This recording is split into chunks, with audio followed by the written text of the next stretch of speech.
Okay. Let's see here. Playing around with the new webcam. Let's make it so that we have a nice little backdrop here. All right. Let's see here. Got this going on. Right. Okay, that's a decent view of everything. I think that looks good. Much better than last time. You see some cool stuff in the background. What's up, Jordan? How you doing? Hopefully you can hear me pretty well. Let's see here. I'm playing around with the settings. I just upgraded my webcam. So before I was just using my MacBook's camera, but I decided to get yesterday in preparation for this. I bought webcam so it's not like super blurry, which hopefully makes quality good. And I found a way to connect my microphone so it's not like really crappy quality. Because I kind of want to make this a regular thing we do because I missed building Lego sets on live streams. It's definitely a very different experience. So I'm happy to be back at it again. Glad that everything seems all good. Also, if I look up here, I am reading chats. The actual camera is right here. And I decided best of both worlds. I have my phone hooked up here. So on Monday, when I post my new video, we'll have a time lapse of everything we built today. And we have a live stream. So I'm pretty proud of the setup. I'm excited, but let's just get right into the set. I have had this thing sealed for about a week now. And I've just been waiting. I've been waiting to build it. So here it is in all of its glory, the Black Panther Bust. Very excited for this. I have been meaning to get it for a while because I feel like they've had it on sale for a good amount of time now because literally nobody bought it when it first came out. It was like $350. So like literally the same price as the Daily Bugle. And like, if you have the option to get this in the Daily Bugle, I don't see a single person who is like actually going to buy this over the Daily Bugle. But since they lowered the price on it, I'm very happy that it's actually affordable now. Hey, what's up, Jennifer? How you doing?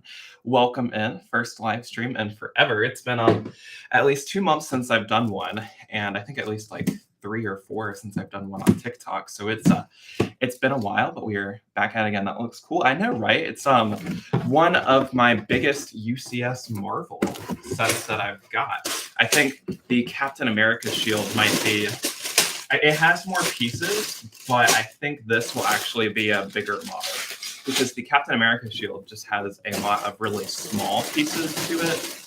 This, on the other hand, has just a big amount of pieces because if you have seen the Infinity Gauntlet or some of the other kind of like gauntlet sets, we've got the Infinity Gauntlet, Wolverines, Adamantium Claws, and the Nano Gauntlet. You basically get 2 of those, and those are like $70 Lego sets. And you also get the actual bust here too. All right, so now that we've got all these bags out the way, geez, I forget that's like what you got to do when you get these big Lego sets. You have to, of course, sort through them all and find what you were doing. And then with these larger sets, there is, of course, a box in a box. So let's see if I can get this out of the way here. There we go. Boom. Now we don't need that box anymore. So here is box number 2. That's how you know it's the real deal, I guess, when you're building a Lego set. It's been a minute since I built a big UCS set like this. I think it's been at least a month. My last big one was the Captain America shield, which is one of my favorite Marvel sets in my Lego collection. All of these guys. So geez. That is a lot. Did I say how many pieces? Not yet. It is 2,961 pieces. So quite a lot of pieces here. I don't know how long this is going to take me to build, but I do know that I want to at least finish it. I've got today off of work and I have tomorrow off of work. So I know I want to finish this over the weekend so that on Monday when I post a new video, we'll have this ready to include in my little September haul because part 1 of my September haul, all the Lego sets that I have bought, is already posted. But Lego takes a while to ship stuff whenever they have new releases. So I had to break the video up into 2 parts. And I'm hoping to get part 2 posted on Monday. So like I've got to I've got my work cut out for me, I guess. I've got to speed run this. So hopefully we'll be able to finish that in time, but we will see. It's been a while since I've done a live stream build, so I feel like I'll be a bit rusty in building it, so I might not build this as quick as I want to, but I'm just grateful to be able to go live again because it's been so long. We have only one sticker piece in this set that you would think it'd be a plaque. It is right here, the Black Panther sticker. It's kind of like a UCS plaque, but not really. It doesn't really have specs on it, but still pretty cool, I guess. There it is. What is going on? The Brick Guy, Cole Mitchell. How you doing today? Welcome in.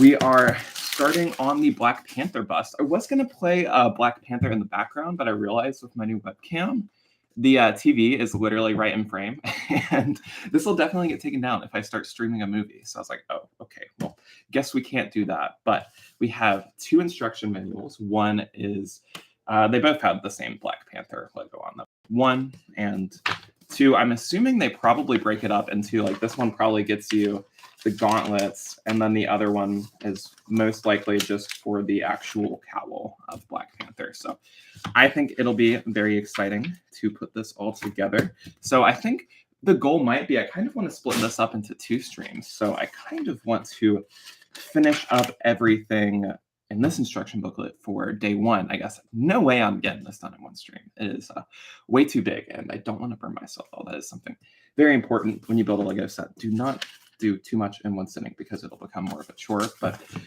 also what I really like about these UCS sets is they put a lot of detail in the instructions. You can kind of see here, like, all of the facts they've got about Black Panther. You get some insight into the design process here. So very excited. Anyway, though, that's enough about instructions. Let's actually start building this set. What you all came for was to see me build a Lego set, not to just look at the instruction manual. So they are very cool. I think enough filler. Am I right? Let's just get straight into this with bag 1. I don't remember how many bags there are. I think there's at least 17. So looks like I am getting myself into quite the build here, but I'm excited for it. There we go. Bag 1 is all opened up. There's lots of Technic in this first bag. That's usually how it goes with these big UCS sets. You start off with a Technic base, and then it kind of just goes from there. So I'm excited for this. I think my next UCS set that I end up getting is probably going to be, I've got to start saving up for that UCS Venator. I saw that got officially revealed the other day, and I am very excited for it. I am actually going to, I might do it this weekend, honestly. I have to plan out a little shelf expansion here. I'm going to expand my modular building shelf a little bit so I can accommodate more modular buildings. I'm going to, like, kind of turn it into a corner unit a little bit. And on the corner unit, hopefully the UCS Venator is going to fit on it. I don't know. I'm going to buy it anyway and hope it works out. So if I don't have a place to put it, I'm sure I'll figure out something because, like I always do. I mean, I ran into a similar dilemma when placing the Millennium Falcon, which you can, I like how you can actually see that in the background now because, like, I wanted to have that shown off. Oh, you can see the little Ahsoka sets too. So I really like this new webcam. It was only like $80. So I'm really liking it. But when I bought the UCS Millennium Falcon, where I was originally going to place it, did not work out at all. And somehow I figured something out, and it looks even better than where I planned to put it. So I'm happy about that. So if something similar happens with the Venator, I'm sure I'll be able to make it work somehow, I guess. Cole Mitchell says, I applied to a place that my friend works at, and he said, I am getting the job. I can finally get the Venator and the Ahsoka sets. Hey, nice, nice. I am so happy for you. The Ahsoka sets are fantastic. I love the Ahsoka sets. They are literally perfect. I think, like, out of all of the Lego Star Wars sets that we have gotten recently, those have definitely been my favorite. I think Lego Star Wars is definitely coming back. They're making a big comeback. We've got the Ahsoka Wave, which has just been amazing. The Ahsoka Show, too, has just been amazing, too. I feel like one of the problems of Star Wars recently has just been too much content to the point where I don't really care about it anymore. There's just too much going on, and it's just not as good anymore. However, it seems Ahsoka has definitely changed that a bit, and this is one of the first good Disney Star Wars shows that we have gotten in quite a bit, I would say. And the Lego sets are even better, and I think because I like the Ahsoka show as much as I do, I have a greater appreciation for these sets that they have put out. Like my favorite is definitely the Ghost, but like literally every single one is fantastic. In my review, I did not give any of them lower than an 8 out of 10. And I feel like I'm kind of nitpicky about my Lego sets, so I would say that they definitely exceeded my expectations. Outstanding minifigures, and boy, I cannot wait for that Venator. Oh my god. The Star Wars August wave was trash. I know, right? The August wave, which is, usually the biggest wave of the year for Star Wars and every other theme. It's funny how it got completely overshadowed by the September wave, because the only like August Star Wars set that I really cared about, and honestly, it still wasn't even like that crazy, was the Yavin 4 set. I just really liked it because it was such like a big scene in Star Wars that we had not yet seen in a Lego set before, and I was just really happy to get that in Lego finally after like 20 some years. We finally got Yavin 4, so that was cool. But the actual set though kind of reminds me, some of the feedback I usually hear is it looks like a 4 plus set, and I kind of agree. It's not the most well-made Lego Star Wars set out there, but it was okay. But like I think it's saying something if that's the strongest set in the wave. It's saying something about the wave, and it was not the best, but at least they did good with the September wave, though. They redeemed themselves, I guess. And the September Lego Star Wars wave has been one of my favorites. Honestly, it's probably been my favorite ever since I got back into collecting Lego. Honestly, like the other waves would have like one standout set that would be like, oh my gosh, this is so good, and the other ones were kind of just eh. This one, the only S set is the Shin-Hati Starfighter, but like that set is still amazing too. So like, I am a fan.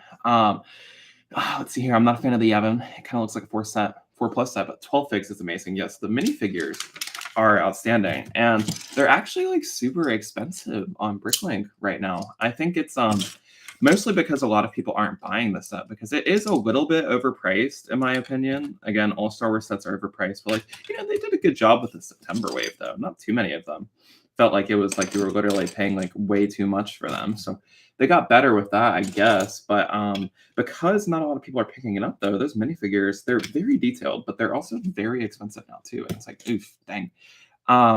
This August wave, I only got the 332nd Boba mech and the Spider tank. I really like the Boba Fett mech. I don't actually have the mech displayed in my Lego collection because the mech looks kind of stupid, if you ask me, but the minifigure is great. I got the let's see here, I put arm print Boba Fett right here. I kind of modified him a little bit, put him in my shadow box. Was able to save quite a lot of money on that. $15 versus like $200 for a good condition Cloud City Boba Fett. Yeah, I will definitely appreciate that. And then I agree, I did also like the 332nd Troopers battle pack. I thought that was a amazing battle pack for Clone Wars Season 7, and I feel like they released that at the perfect time with Ahsoka coming out.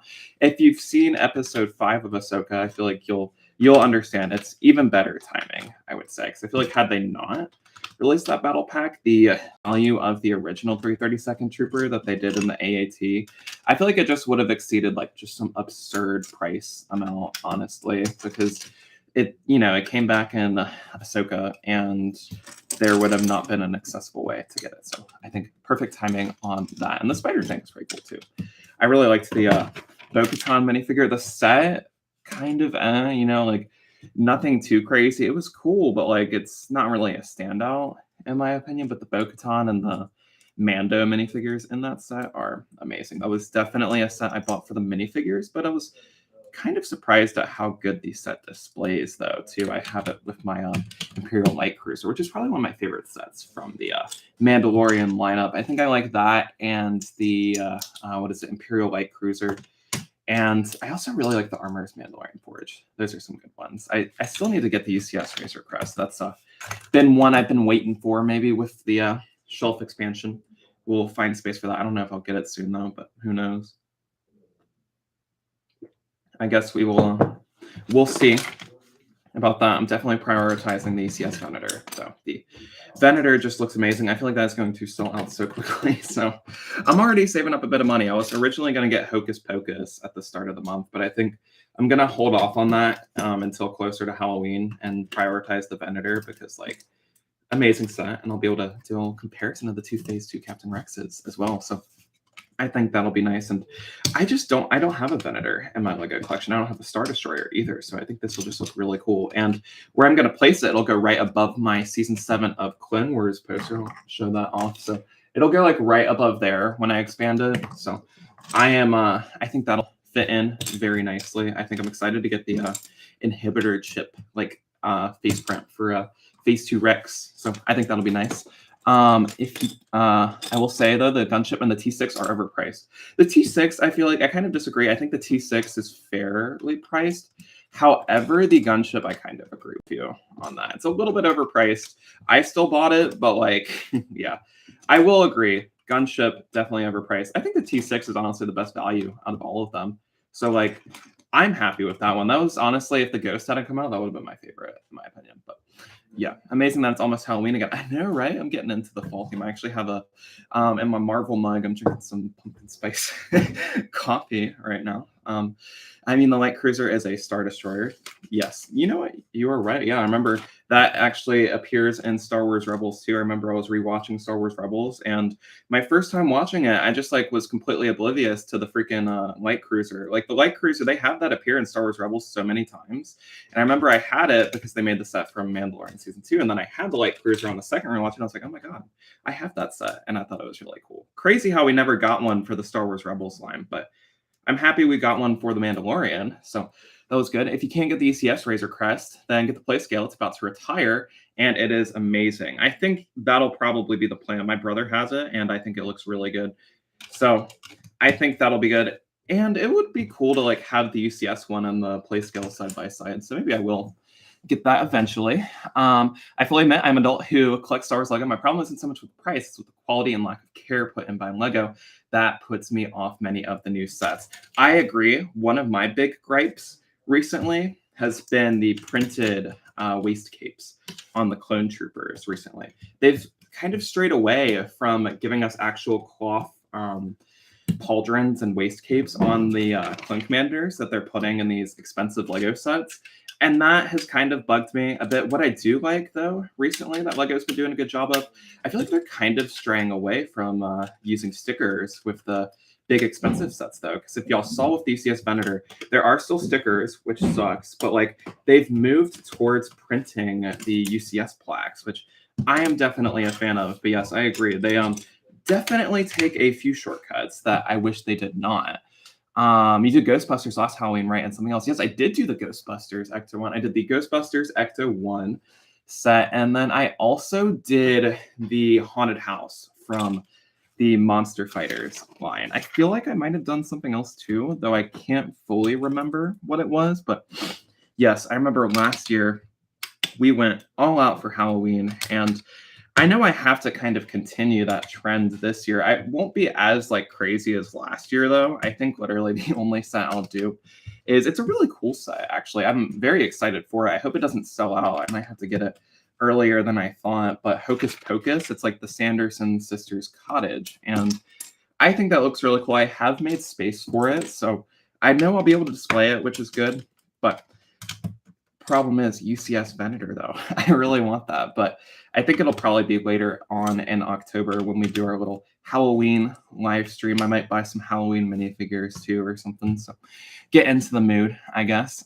Yo, how's it going? Hey, what's up? It's Tio. How you doing, man? Welcome in to the live stream. This is what we've got so far on the Black Panther Bust. We are almost done with bag number 1. Good to see you. I recognize you from TikTok.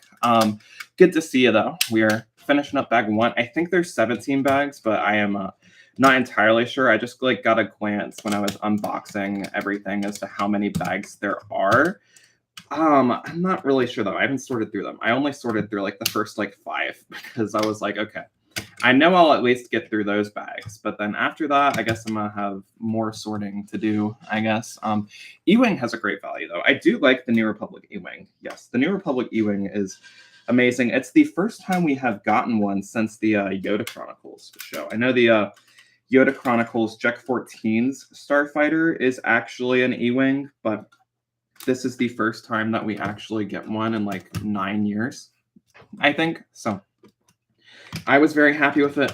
Honestly, though, I kind of liked Shin Hati's Starfighter a little bit more, but like the E-Wing is still great, and I think it fits in really nicely if you have like the X-Wing and some of the other Rebel ships. So I really like the dual sets that they seem to be doing for the Star Wars line, where they've got like two ships bundled in one. It started off with the Mandalorian Fang Fighter versus the TIE Interceptor, which was really great, and then they're following it up right now too with some of the other ones. So I really like what they're doing with that. I hope we get more. I want to see like Vader's TIE Fighter. Like it'd be cool if they remade the Vader's TIE Fighter or the TIE Advanced versus the Rebel A-Wing from Star Wars Rebels.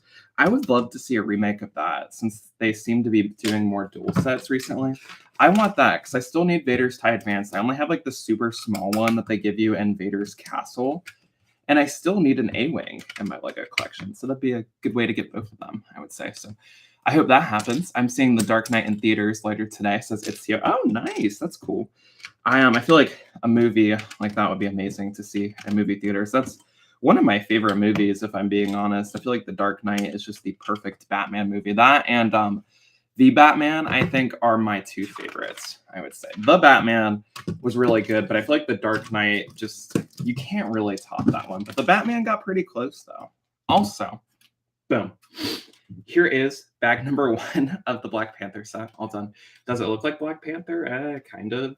I think we're building his cowl first. So we've got kind of the foundations here. We've got a bunch of these like tree pieces to get this like nice curved angle here, and we have some tiles and some exposed Technic pieces. So now let's go ahead and open up bag number 2, saving up for the Venator when it comes out. Same, yes, I have to I gotta save up for it, and I have to save up for recently I'm going to, well, I guess sooner, I'm going to buy a new shelf so that I can actually display it, because I don't want to buy the set and not have anywhere to put it. So I'm planning out a shelf expansion. So I've got to do that, and then I have to save up for the Venator so that I actually have a set to place in the new shelf that I'm designing. So I'm in that same boat as you. I hope I get it before it sells out. I'm gonna try and get it day 1. I'm gonna like stay up till midnight on the LEGO website and hopefully try and get it. The LEGO website recently, though, when they've been doing these big LEGO releases, has crashed like every single time. So I feel like we'll probably have a similar experience with the Venator, because from the reactions that I've seen, I saw Solid Brick Studios. I watch him a lot. If y'all don't know, y'all probably know who he is. He's one of the more big YouTube channel. But I watched his review of it, and I can just tell that like people are going to love this set. Every single review I have seen, people have just been blown away by the UCS Venator. So I think it's going to sell out so quickly. Like if y'all remember when the UCS Gunship first came out, that set was unavailable for like a month, I think, after its release. It was sold out almost instantly because that was the first gunship that we had gotten in forever, and it was UCS at that too. And that was the one that I think people voted on. It was like that, the UCS AT-AT, and like something else too. I'm happy we still got the UCS AT-AT. I still need to get that, but that probably won't be for some time now. I was gonna get it, but then the UCS Venator showed up, and I was like, okay, well, I guess I have to get that now.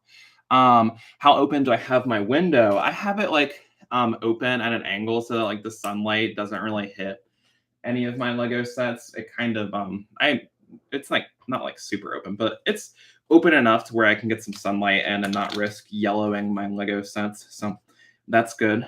About to build the Republic Fighter Tank. Oh, nice. I love the Republic Fighter Tank. I think that actually retires at the end of the year. So it's a great thing that you were able to get that before it does retire, because I think that set will, if memory serves correct, I think the older versions of the Republic Fighter Tank, all of those have since gone up in value a decent bit, I would say, since they retired. So I would imagine that the fighter tank would probably get pretty expensive after retirement too, especially with that like really detailed arm printing Mace Windu minifigure. So it's great that you were able to get that before it retires, because I honestly see that increasing in value a lot, because you get the really cool clone commanders and the 187th Trooper. And then my favorite minifigure is definitely the arm print Mace Windu, though. Best Mace Windu minifigure we have gotten. Maybe the light up one is a bit cooler, but like the light up one is super expensive. So this is the best, I guess, obtainable Mace Windu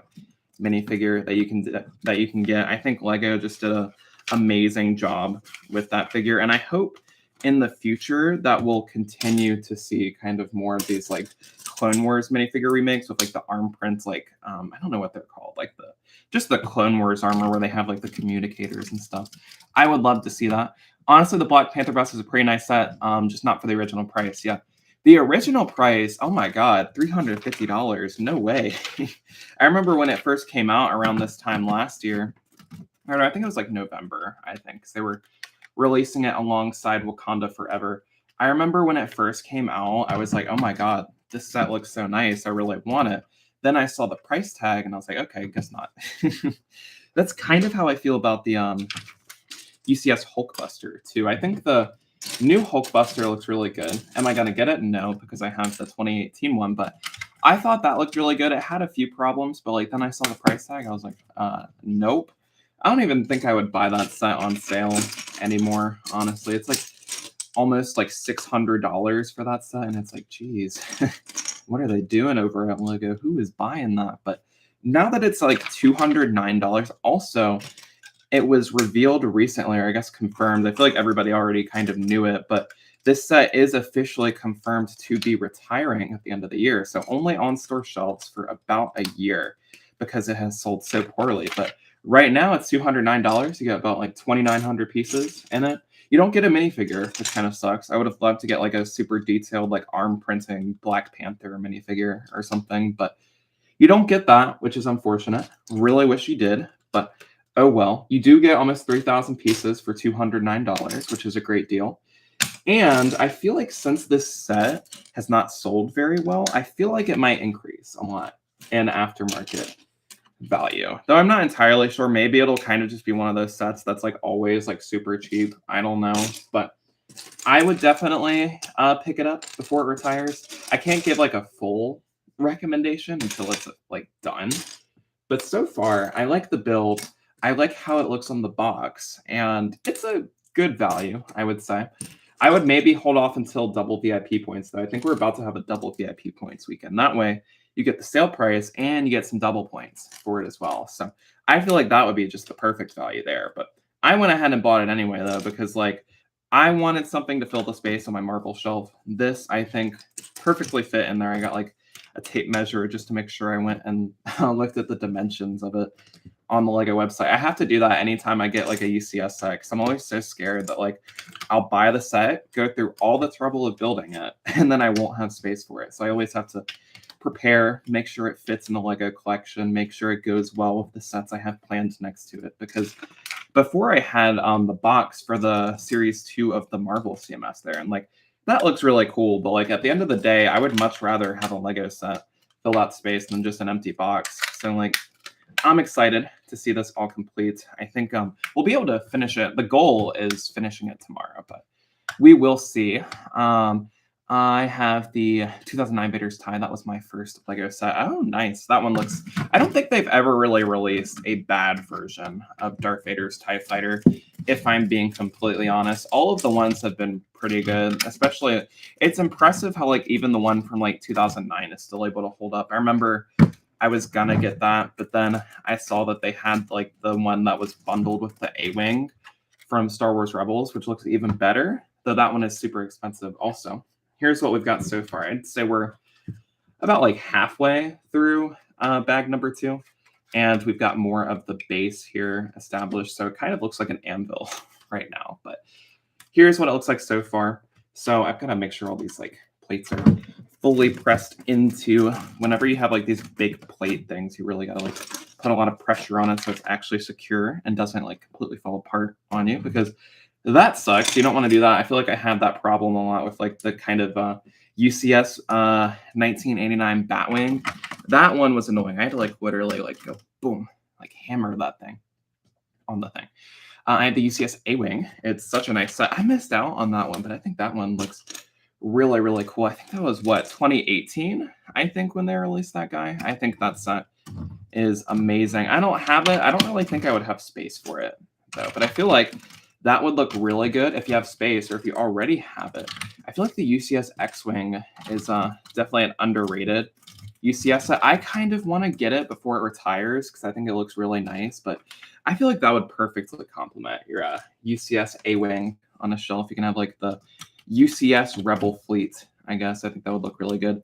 I think they also have, don't they have a UCS B-Wing too, I think? I don't, and then they also have the UCS Y-Wing too. They've got so many UCS sets out right now. Those are all retired, but hey, the selection you can get on the aftermarket is at least very good. Though you'll probably be paying a absurd amount for it though. But oh well. Are you still getting the 2013 gunship? Honestly, I don't think so. I had previously I had plans to get it to kind of have it displayed next to the new Coruscant Guard gunship, but now I don't know, it's too expensive and I don't really have too much space. You can kind of see behind me there's the UCS and the Coruscant Guard right there. I don't really have space for it anymore in my current setup, and I'm kind of happy with how the UCS one looks. I bought it off my brother for a pretty good deal because that's also retires at the end of the year too. The UCS gunship will be no more after this year because they're replacing it with, I would assume, the Venator as its replacement. You know, it's another prequel / Clone Wars UCS set that comes out like a few months before the gunship retires. Honestly, it's probably just a replacement for the Star Destroyer though, because they're like almost identical in design with a few subtle differences. I do hear that the Venator does have more pieces and it's at the same value and you get better minifigures. So it's at least an improvement. I remember I was going to get the UCS Star Destroyer, but then I missed out on it. And honestly, I don't think I would have found space for it. So I'm kind of happy I skipped out on it because now I have an opportunity to get the Venator because I feel like it definitely would have been one or the other. Though I feel like in the like distant future when I like actually expand like a lot more when I get my own place, I'll probably regret it because I think the UCS Star Destroyer is like just going for like I haven't looked at the aftermarket prices, but like if I know anything about UCS sets, when they're retired, they are just like it's ridiculous how expensive they have those sets listed at, and people buy them. Because I also want the Slave 1 UCS set too. I have so many wanted UCS sets, but like probably won't get like any of them since they've retired. Let's see here. After I get the Ahsoka sets, I want to try and start looking for a 2008 gunship and 2022 fighter tank. Definitely get the fighter tank first because you still have an opportunity to get that at an affordable price. So I would say prioritize the Republic fighter tank while it is still on shelves. Honestly, since it's getting close to its retirement, you could probably find it on clearance somewhere. So that's even better if you're able to get it just before it retires and save a bit of money. And then the 2008 gunship, probably going to be expensive. So I would say that's one you should just start like casually saving for. I found like if you put aside like a little bit of money every month, it makes those like super expensive Lego purchases seem not as super expensive. That's like what I did for the Ewok Village. I'd like set aside like $200 for a few months and then boom, sealed Ewok Village, which is one of my favorite Lego sets. Honestly, I feel like I'm coming around on it. It might be better than the UCS Falcon now that I think about it. I know that's one of my hot takes. Every time I do a little ranking video, I always have Ewok Village at number 2, and that seems to upset a few people. So maybe it's getting there because they're around the same price now too if you want them sealed. I think Ewok Village is slightly cheaper than the UCS Falcon, but you get more value out of the Falcon. But Ewok Village is kind of cooler if you ask me. So yeah. And also we have now put a bunch of Technic pieces on here. So more progress is being done, and it looks like we have to put some of these Technic bricks inside of here. So definitely not a fan of these, but I'm happy that it seems to be coming to a close with the Technic stuff. So that's good. I'm excited to add some more of the brick built details to this because I think that'll look really nice. I'm excited to do like the face of it because he has like those cool metallic details, and it's a very, from the reviews I've seen, people have of course roasted the set for its price, which like as they should, you know, like you got to call out Lego when they drop the ball like that. But everybody seems to really like the face details of this set. And I've never seen this set complete in person, so I'm excited to see how that is. I've heard the building techniques for it are very intuitive and creative, so that'll be nice. I think that's part of the reason why I enjoy the UCS sets as much as I do, because they are such a pleasure to put together, because they have some of the most unique building techniques, in my opinion, because, you know, at that scale, they're able to accomplish so much more, I would say. I have the UCS X-Wing. It's really nice, but it's really flimsy. The build quality is not there. That's a complaint I have heard about it, is that it's very flimsy. I feel like I have the same complaint with the UCS Falcon. It looks really nice, but I am dreading the day that I have to move that out. That is going to suck, because the UCS Falcon looks amazing. It is like a piece of art, in my opinion. It looks so detailed, so nice, but it is so flimsy. I feel like anytime I pick it up, if you're not like super gentle with that thing, you're gonna knock off like a small panel. And what sucks, because it's such a big set, I don't know where the panel goes. So it just like ends up going in a bag, I guess. And I never put it back on the Falcon, because like there's so many pieces on there. It's like, how am I supposed to pinpoint where this piece was before and stuff? But I also will say that the UCS Batman tumbler from The Dark Knight is kind of like that too, where it's like you move it around and you're like knocking off all these small pieces. But oh well, I guess it's a good thing I don't move around my Lego sets too much. I'm nervous whenever I have to dust them, though. I always knock off pieces. Also, boom, there we go. This half, I think this is the back half of the bust, is finished off. We've got some nice little tiled pieces and some slopes on there, and now we just gotta do the same thing on our other side, and we're actually almost done with bag number 2. So that's been pretty good progress. I'm hoping to get through the first instruction manual, because I think that'll be a good goal to set for myself, is 2 instruction manuals. I want to get this done by tomorrow, so I'm thinking an instruction book a day will be good. That's a nice little pace to set for myself, so I don't build too much in one sitting, but so I'm like still able to kind of like show this off in Monday's YouTube video, because that's my plan. If I can't finish it in time, I'm gonna have to think of another video idea. I think I might review the Coruscant Guard gunship as a little backup plan, I guess, because I still haven't done that. I did review all of the Ahsoka Wave sets, but I have yet to review the gunship, which I remember somebody asked me to do a review of that, and I've yet to do that, but we will see. I would highly recommend the 2014 Star Destroyer. In my opinion, the best Lego Star Wars set ever.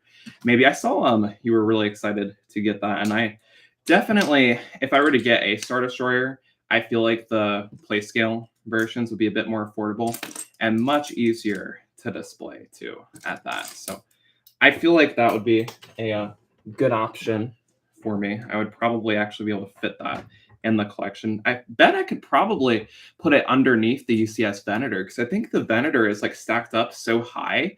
If I moved the plaque, I could probably have like the regular Star Destroyer, the PlayScale one, right underneath it, and that might look pretty nice. So maybe that's what I'll do. I probably could get that, but I don't know how expensive it is. I think it's like a decently expensive Lego set, but I don't think it's like so expensive to the point where you have to like save up for ages, but I don't know. I'm planning to buy it used, and I would highly recommend. Oh wait, I already got that. Planning to buy it used, and might honestly buy it without figs, because they kind of suck. Dang, Ewok Village is better in my opinion. I like the Ewok Village's minifigures better, and what I like about the Ewok Village is it stands out. So does the Falcon, though, so you can't really like say too much about that. But the Ewok Village, like I always say, there's like actually like some greenery in there. It's not just like a gray mess that is most of the Lego Star Wars sets. Again, I really like Lego Star Wars, but like, you know, most of the sets are just this boring like grayscale, but that is not true for the village, and the village has a lot of cool Easter eggs. Also, we've got this other half of the Black Panther bust all tiled off, so we're making some pretty good progress here. I think we're now working on the final step of bag 2, which I think is going to be the skeleton for the actual face details of this. I'm curious to see how long it'll take to build the 2 gauntlets as well. I'm not really looking forward to that part of the set. I feel like that's going to get so repetitive. It's like building the Infinity Gauntlet all over again because I've already built the Infinity Gauntlet and the Nano Gauntlet, so I'll have 4 gauntlets at this point, which will be kind of crazy to think about. I'm thinking about getting the adamantium claws too, so that'll make it a 5. But I don't know. I feel like I'm gonna hold off on that until they release some more X-Men sets. I feel like I'll want to like establish an X-Men shelf first, and then like if I have space, add the Wolverine's adamantium claws, because like I'm not as big a fan of that set as other people are, because like in my opinion it's kind of boring, but like it still looks cool. But like the other gauntlets are way better because it's just like a blue glove with like claws on it. It's like cool, but like is it worth it? I don't know. I'll have to wait and see on that one. Maybe wait for like double points, or like if I have some sort of discount on the Lego website with my VIP points, I might get that. Or maybe I'll do like a little sale on it. I don't know. But I definitely kind of want to get that. I know I'm not going to get the Wolverine mech though. Like I already have the mech, but you know, the stupid buildable figures. I hate those buildable figures. I don't know why they keep releasing those. They look so weird. I am a hater of those. I don't like how they are doing this. Like the face prints, just they don't look like Lego, in my opinion. Ewok Village is better, in my opinion, says Cole Mitchell. And it's Tio says, I owned the Village as a kid. It was amazing, but the Falcon is better. Ooh, so we got 2 very different opinions here. I think the reason why I like the Millennium Falcon as much as I do is because the build up to that I had been saving for a while. And that was same thing with the Ewok Village, though. It was kind of a set that I never thought I would own in my Lego collection, but I did get it. The build-up of the Millennium Falcon was really fun. So was the Village. I remember for the Ewok Village, I did like a huge marathon stream on May the 4th. It was Return of the Jedi's anniversary. Also, boom, bag 2 is now done. So we're gonna move into bag 3. Also, we got the Marvel mug today. There's no Black Panther on here, unfortunately, but it's kind of like Spider-Man, Captain America. Daredevil is on there. He's one of my favorite superheroes. And we've also got Spider-Man, Hulk, Captain America, Iron Man, and Thor. Missed opportunity not to have Black Panther on here. I thought he would. I got that at a Cracker Barrel, of all places, about a year ago. So kind of weird that they had that, but hey, it's a pretty cool mug. So I guess I can't complain, I guess. But I really liked building Ewok Village because, you know, there was the whole Return of the Jedi anniversary thing. It was just a fun experience. You know, everyone was really excited about it because I had been saying I was going to get it for a while. I was hyping it up, and then we finally got it. It's like kind of like the season finale. If you're watching a TV show, it's like everything's been leading up to this. Boom, Ewok Village. Here it is, building it in all of its glory. One of the rarest Lego sets ever released. That was really fun.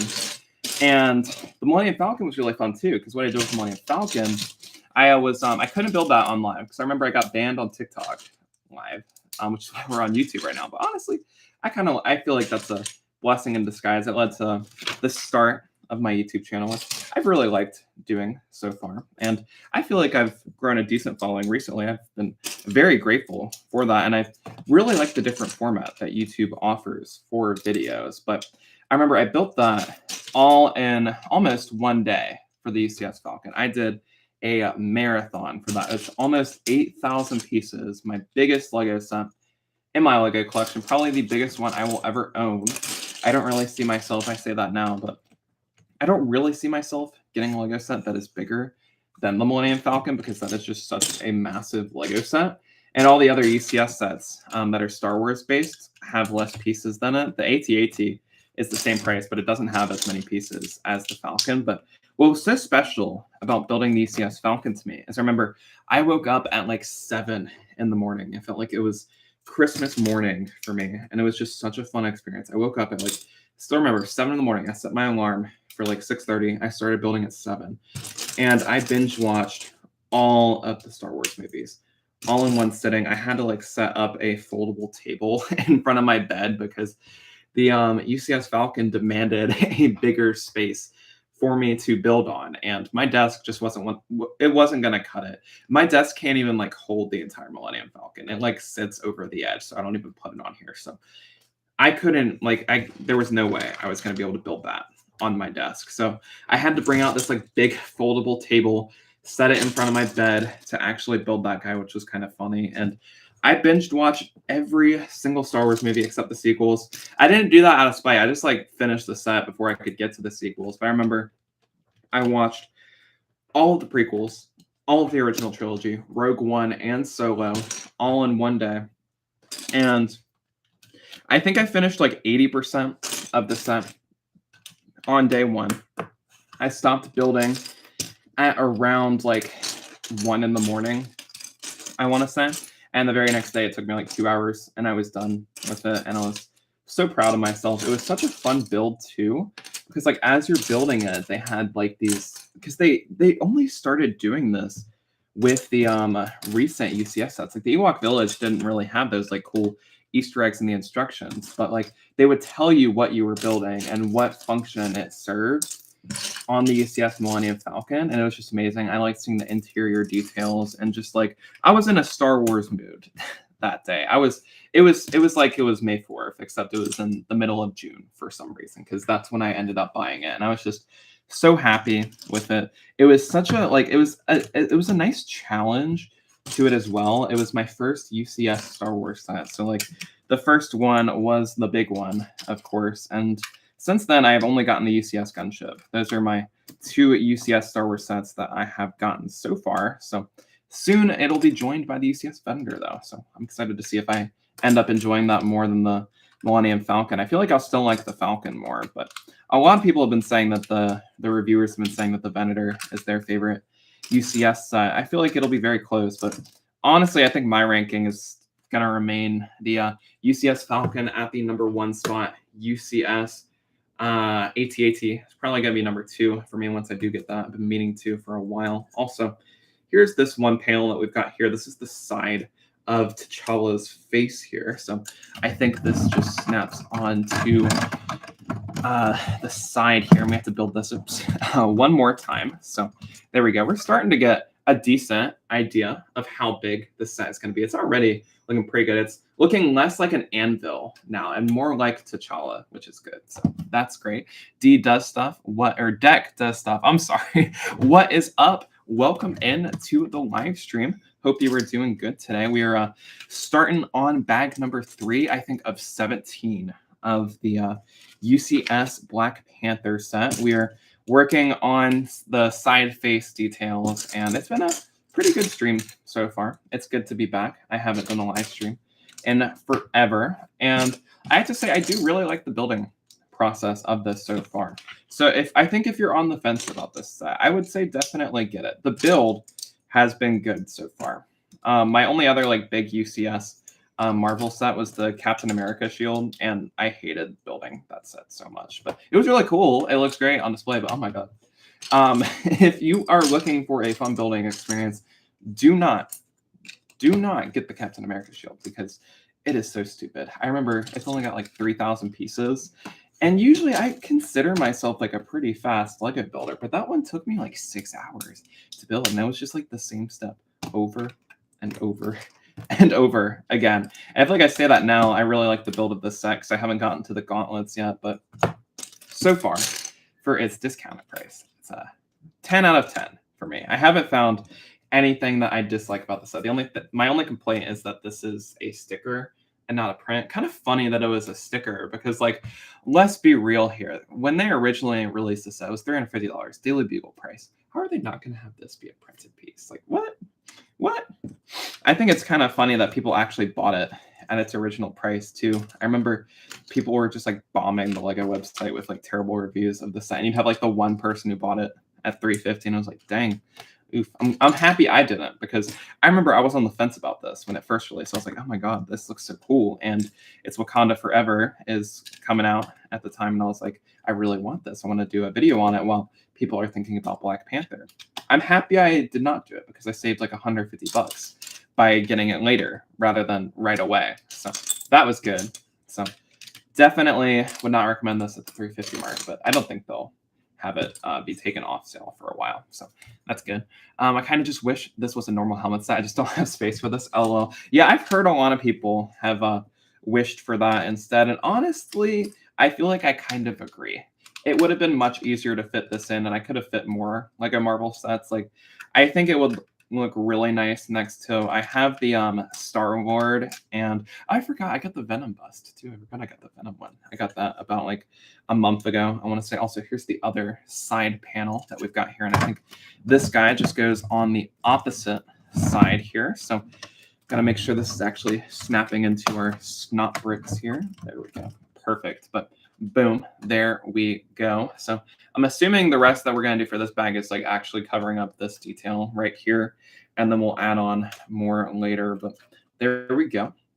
That step is finished. I'm liking that we have since moved on from the technical parts and we're getting into more of the brick build details. So I'm liking that. It feels like I'm building a house right now because we have these like big bricks, you know, like they usually include these in like the modular buildings or the creator 3-in-1 sets. It's giving me flashbacks to my childhood. My childhood Lego sets, I always wanted to build a big Lego city. And so I'd always get those like 3-in-1 creator house sets and they all had like the same like few pieces in it. And I remember I would like disassemble them to like build the other option. I feel like I should get one of those just because I haven't built one since like 2014 and it's been a while, you know. I wonder if I'll be able to like fit those into my display. I'm excited. I heard rumors of the new modular building that's coming out next year. I heard it is apparently going to be the biggest modular that we will ever see. So I'm glad I'm expanding my modular shelf because it's supposed to like replace Assembly Square, I think. So if y'all don't know, another great set we're tying at the end of the year is Assembly Square, probably one of the best modular buildings that they've done because it incorporates a little bit of every modular building that they have released into its design, which I thought was really cool. And I had a blast building that one too. And I think they're replacing it with another kind of like bigger modular building. So definitely pick that up, but I'm excited to see what they do and if it'll be better or worse than Assembly Square. I will be very excited to see that. I was originally going to make space for the new modular because I thought it was going to be a normal size one. I was going to get like, I was thinking of getting the downtown diner or the bookshop because I think the bookshop retires too. I think the retiring modular buildings are the bookshop, the police station, and Assembly Square. And I don't have the bookshop yet. And I was thinking about getting that one, but I don't know if I'll have space for it. If I get it, now that they are planning to release like a just like gigantic modular of the what's it called? The new modular building. They haven't even name dropped it yet. It's still a little too early to like find out specific details. I think we've just gotten a piece count and a set number. I think it was like Brick Clicker or something. I saw like a YouTube video today, or I think it was yesterday actually, and got me really excited for it. I also it's funny how we still haven't seen anything about the rumored Avengers Tower yet either. Also, here's what we've got so far for this kind of front panel here, but no news yet on the Avengers Tower. No more updates. I'm waiting to see when we'll get some pictures of that because I feel like the UCS Venator, it definitely they took their sweet time revealing that. You know, it's only like 2 weeks until that comes out, and it's only now that we're getting pictures of it. So I hope we get some leaked images of that pretty soon because that's another kind of modular building that I'm really excited to add to my display. I shifted around some of my modulars in the month of June to kind of make space for it. Because I'm gonna have it next to the Daily Bugle and the Sanctum, of course, because like you got to keep all the modular Marvel buildings together to kind of have like this big scene, I guess. And that has always been one that I've wanted. I've seen so many people make their own custom Avengers Tower, and that is a very ambitious project that I'm happy I did not do, given that we're getting a set. And I feel like the sets are always better, or most of the time they're better than some of the mocks people make. Sometimes people make really impressive mocks. Also, here we go. I think this is the back of his face because, yeah, this is either the back detail or there's like still more height that we're going to add to this. I don't think it's going to get much taller, I don't think, but I don't know. But we've got this guy, and this, as I thought, covers up this side of it. So there we go. There is still a small gap down here, though. So I'm curious what that'll be. I'm guessing that'll be like something relating to the, I don't know, actually. I don't know. Let's see. Oh, I think that might be like something that holds in the little necklace you get too, because I know the necklace is like life size too. This is almost life size. It's very close to being like fully scaled up, like how the actual Black Panther cowl would be. Wouldn't it be so cool if you could wear it? Like a wearable Lego Black Panther cowl. That would be cool. I feel like that's a missed opportunity. I never really thought of that. That is a missed opportunity that they could have done with this set at this scale. Just like get rid of the gauntlets, make it wearable. That would be cool. I feel like that would actually get people excited about this set and they would buy it. I would love that. It's Tio says, I'm so excited for Avengers Tower. Me too, because I want an updated Quicksilver minifigure because they're saying it's going to be Age of Ultron based. And I really want an updated Quicksilver. I think there's nothing wrong with the current one. Like I've got the current Quicksilver, but like just because there's nothing wrong with it doesn't mean it can't be improved. And I would love to see like a super detailed one because the one we have right now doesn't have leg printing. So like I'd like to see some leg printing, arm printing, and I have seen that they did reveal the or they didn't reveal, but it was leaked as to what the minifigure lineup is going to be. And so the minifigure lineup looks really stacked. So I'm hoping that all of them are actually decent because the Sanctum Sanctorum lineup, I would consider like they had a decent minifigure selection in it, but like of those minifigures, I feel like a lot of them just like were not very detailed. So I'm hoping that they actually take the fans' feedback into account. Oh, I think it does get taller, actually. I guess this is his... Oh, yeah, this is his neck. Okay. Gotcha, because I was like, this doesn't look like his face at all. So it looks like it will increase in height a little bit, but boom, that is bag 3 finished. So there we go. I really hope the minifigs stand out. Half of them are repeats. Yeah, half of them are, but I think of the ones that are repeats, we will get some that are like somewhat different, I guess, like more detail, arm printing. I don't know. I guess I saw we're getting a Big Fig Hulk, though. So that'll be exciting. It'll be our first Big Fig version of the character in quite some time now. So I'm at least excited for that. And then I think one missed opportunity I saw, apparently I wanted to get an updated Wasp minifigure. I think they're doing a micro fig though, which is kind of disappointing, I think. Or maybe they are doing a minifigure, but I saw we're getting Wasp in the set, and honestly, we haven't really, in my opinion, at least, we have not gotten a decent version of her in LEGO yet. So, 2, I think. So I think that'll be good. Half of the figs are repeats. We're getting a lot of progress on it. Yeah, right? Yeah. I think we'll meet our goal of getting through instruction booklet 1. It's starting to gain some weight here, though. It's looking less like an anvil, like I said earlier, and it's gaining in some weight, so that's good.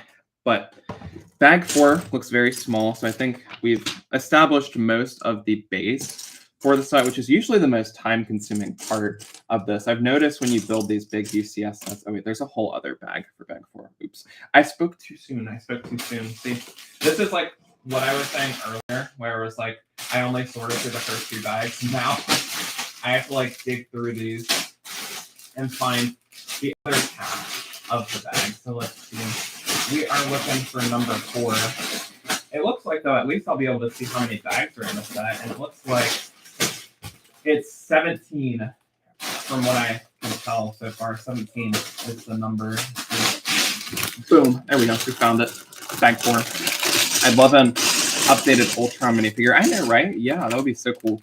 I wish, I thought we were going to get one with the Series 1 of the Marvel CMF. I thought one of the big missed opportunities was not giving us the, what is it? The, like, I don't think he's called Ultimate Ultron. That's what the other one is called. But I do have that one. I have Ultron Prime and Ultimate Ultron in my collection. But the, like, crazy powerful OP Vision version of Ultron, where he has like the Infinity Gauntlet like on his face, or no, it's not on his face, it's like on his armor. I was really hoping that we would get the What If Ultron as a minifigure, but we did not, and they didn't do it in Series 2, which I thought was crazy. So I wish we would have gotten that. Like I was really thinking, okay, we'll probably get an updated Ultron for this because like that was the big villain of the What If show, but nope, we did not. So I'm hoping that the new one that they do will be pretty good. I don't really have any complaints with the one we have right now. But like I said earlier with Quicksilver, you know, nothing can't, like, it's not like, even if something's good, like, you can still improve upon it. I forget, there's like some kind of like famous quote about that, but I honestly cannot remember. But like, it could definitely be improved. and I'm excited about. I hope they go with the ultimate one. I'm not the biggest fan of the Ultron Prime design. I think it looks decent, but I really liked the kind of cowl that they had for the Ultimate Ultron minifigure, and I think they could do something really cool if they give us like some arm printing, just a new print as well. Would look really nice, because I also liked the face print. It was like a transparent orange piece, which is really cool, and it had like some like subtle printing on it too. They did a great job with the 2015 one, and 8 years later, I think they'll do pretty good with the other one. I'd say this year's Ghost is a top 3 set this year. I know the build process of it, and it looks so good on my shelf. I agree. There's mine. It's kind of far away, but yeah, I agree. I loved the Ghost. As I was building it, I decided to rewatch like the final episodes of Star Wars Rebels. I started off with Jedi Knight, and I was building it, and I was so happy. Like while I was building it was such a fun building process. I missed out on the original Ghost because I watched Star Wars Rebels while it was on air, but like I wasn't a big enough fan of the show to like actually go out and buy the sets with my little kid money, because I only bought sets that I was like really, really excited about. Because, you know, I can only get like 3 Lego sets every now and then. But I was so happy when I was building it, because I was like, finally, I have a Ghost in my Lego collection. The build was really satisfying. The end product is just so impressive. It's such a unique design, and I really want to see a UCS version of it with like full interior details. We could get like a updated Zeb minifigure, and like hopefully an updated Kanan, crossing my fingers, updated Kanan minifigure if they did do one, because there's nothing wrong with the one we have right now. I really like the blind Kanan. That's probably one of my favorite minifigures of all time, but I love the Ghost too. I was rebuilding it, and I watched the Jedi Knight episode, and I was so happy to build the set, but then I was just like, dang, I forgot how depressing this episode of Star Wars Rebels is. And then like afterwards, the show just gets so sad, just like out of nowhere. Like the thing happens with Kanan,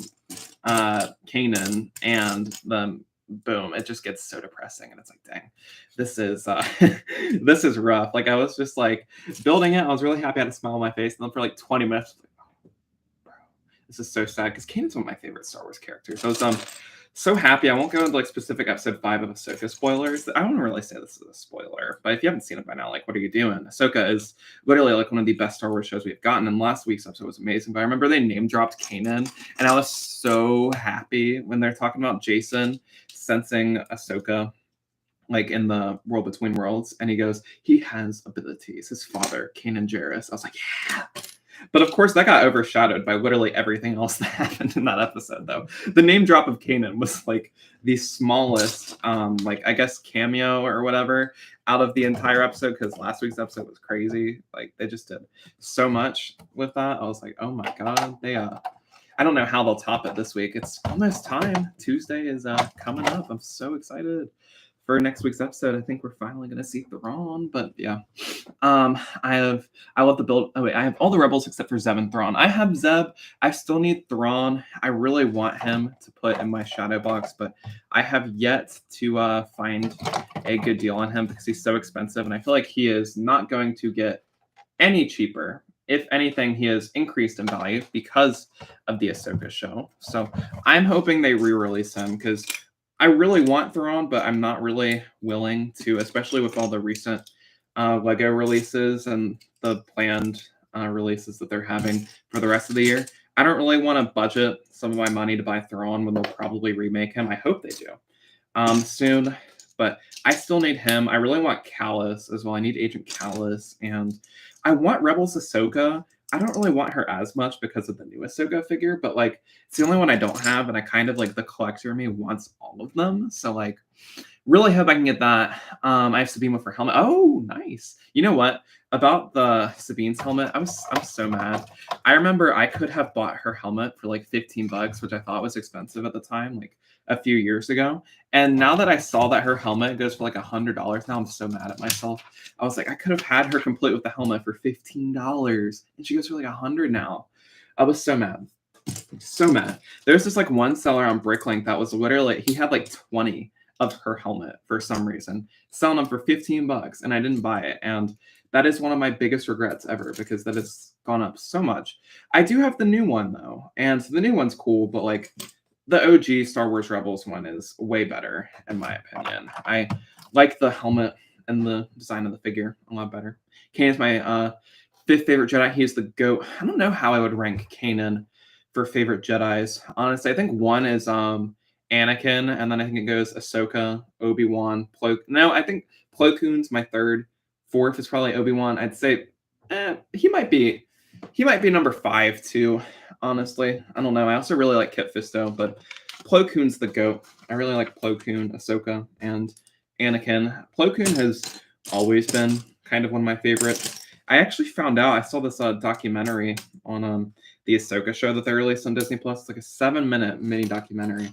I didn't know this, but originally for Star Wars: The Clone Wars, Plo Koon was going to have a much bigger role because he was actually going to be Ahsoka's master. But then George Lucas said, no, I want Anakin to have a Padawan. And so they made it, they made her Anakin's Padawan. But Plo Koon was originally going to be her master, and I think a bigger role in the Clone Wars. But I think they changed it to just, Plo Koon's the one that brought Ahsoka to the temple. Anakin is her master. And I'm happy that they went with that. But imagine how interesting that would have been. Like, alternate reality, we see Plo Koon as Ahsoka's master. How differently would she have turned out? Probably would have been a lot less reckless like Anakin, but still would have been cool, I guess. I think LEGO will make a Thrawn fig either January or next summer. I'm hoping so too.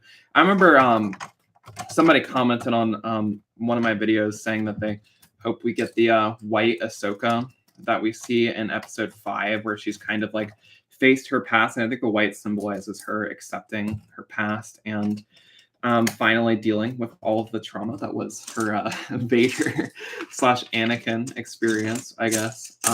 And I would really like to see updated Thrawn minifig, and I want the white Ahsoka because the white outfit looks really cool. And I think that was a missed opportunity not to include it. I can see why, though, because it's kind of spoilery. You know, like, why would they show us the second outfit before it came out, you know? But I think that would be cool. I don't know what they would do, though. I guess they could do, like, the hyperspace ring that Morgan Elsbeth is building. I could see them doing that as, like, here's another Ahsoka set for you guys. You know, kind of like what they did with Spider-Man No Way Home recently, where originally the sets were complete trash. I'm not saying the Ahsoka way was trash. It was not trash, but you know what I mean. They kind of had to avoid spoilers a little bit. So I'm thinking we could potentially, I agree, we could potentially see, like, I would guess we would get like a Purgle. Maybe I could see them doing a buildable Purgle. I think more likely, though, out of those options, we would probably see the hyperspace ring, because I think that would look really cool. They could make it like, I don't know if they'd go the UCS approach. I doubt it, but they might go with like a $100 price range. I could see them doing like a scaled down hyperspace ring and then just some other stuff, I guess. I don't know. I think that'll be pretty cool. I have to drop it. I'll catch you tomorrow. Same bat time, same bat channel. I think so. I think we'll shoot for 12 o'clock tomorrow. I kind of like the noon start time. I think so. Yeah, sounds good. Thanks for dropping by, Jennifer. Peace out. We'll see you tomorrow. Good to see you again. And it's good to be back with the live streams too. But either January or next summer. January might be a little early, in my opinion. I feel like they wouldn't do it right away because here's the thing. We've already gotten a glimpse at the January sets so far, because we know we're getting a clone trooper and a droid battle pack. And I think we're getting a set from Skeleton Crew or like whatever the other future Star Wars show is going to be. And then I think I heard rumors of like we're getting like a Rogue One hallway scene, which, oh my god, I'm so excited for that. The Vader hallway scene, we're getting a diorama of that. And then like the Sebulba and Anakin's pod racers is another one that we're apparently getting. And then I think we have seen a few other leaks. And I feel like we would have heard something by now if it was going to be a January release, but who knows? It could be one of those surprise ones where they've somehow kept it under wraps. I feel like that's very rare where LEGO is like able to release a set with like 0 leaks, but I feel like it has happened before where they just like completely drop a LEGO set out of nowhere and everybody's like, oh my god, this is so crazy. But I hope so. I would love to see a wave 2 of the Ahsoka sets. I really want them to do a season 2, but I don't think they'll do it because I think it's the only like actual shows that have been live action for Star Wars that are getting season 2s is or like, you know, continued seasons is just Mando and Andor. I'm surprised Andor got a season 2. I really liked it, but I'm surprised they like already greenlit season 2. I remember right before season 1 release, they were like announced we're already working on season 2, and I was like, dang, okay. But if any show could get a season 2, I would hope it would be Ahsoka. But it might not. It might make sense why we aren't getting one, because we don't know how it ends quite yet. You know, there might be like some super dramatic ending. We're like, oh, okay, yeah, makes sense why there's no season 2. I remember I was thinking we'd get a season 2 of Kenobi because of how that ended, where we saw Qui-Gon at the very end, and I was like, oh, okay, maybe we'll get like a small limited series where he's like training with Qui-Gon or something. But then I was like, no, I think I'm reaching a little bit. Also, here is, I'm so used to showing what I built to my webcam over here, but we've got it right here. This is, I think, part of the front of T'Challa. So we've got the back right here detailed, so it's nice and finished. And then we're about to place something on the front so that there's no more of these kind of ugly studs showing. So this is just going to snap on. Let's see here, make sure I don't knock any of these pieces off. It's going to become a lot more sturdy after I add this in, so we won't have to worry about how fragile this thing is. It's actually a pretty well built set so far. I haven't like knocked anything off. It's very sturdy, but boom, there we go. All finished up. We just have a few more pieces left in this bag, so curious to see what this will accomplish for us. All right, and I think we're building up. Oh, but I thought we'd cover up his shoulders right here, but I guess not. Looks like I wonder if we get to build his actual cowl today. I'm very impatient, so I want to like check ahead in the instructions and see what else there is for us today. I don't want to build the gauntlets. I really don't want to build those today. I'm hoping how it's structured, we get to like get the good stuff out of the way and have, okay, a complete T'Challa face today. And then tomorrow we just do the gauntlets, which will be quite repetitive, I feel like. But I would rather build the fun stuff first, honestly, because I'm very, very impatient. I'll tell you what, it was so annoying. I got this set in the mail on Tuesday of this week, but how my work schedule ended up turning out for the entire week, I had work every single day except today and yesterday. So I just had to sit. I just had to watch this set, just sit there collecting dust. And I'll tell you, that tests my patience so much. I hate having like a Lego set and you just like, you keep eyeballing it out of the corner of your eye whenever you try and do something. And every single time you keep seeing it and you're like, nope, can't build it yet. Can't build it. It was really a struggle during the summer. June was when I had like my big Lego haul. I would say it was probably the biggest Lego haul that I had ever done. Was in June. I had the UCS Falcon, Ninjago City Markets, which you can actually see right there next to the gardens over there. I had Ninjago City Markets waiting to be built. I had the Batcave Shadow Box waiting to be built.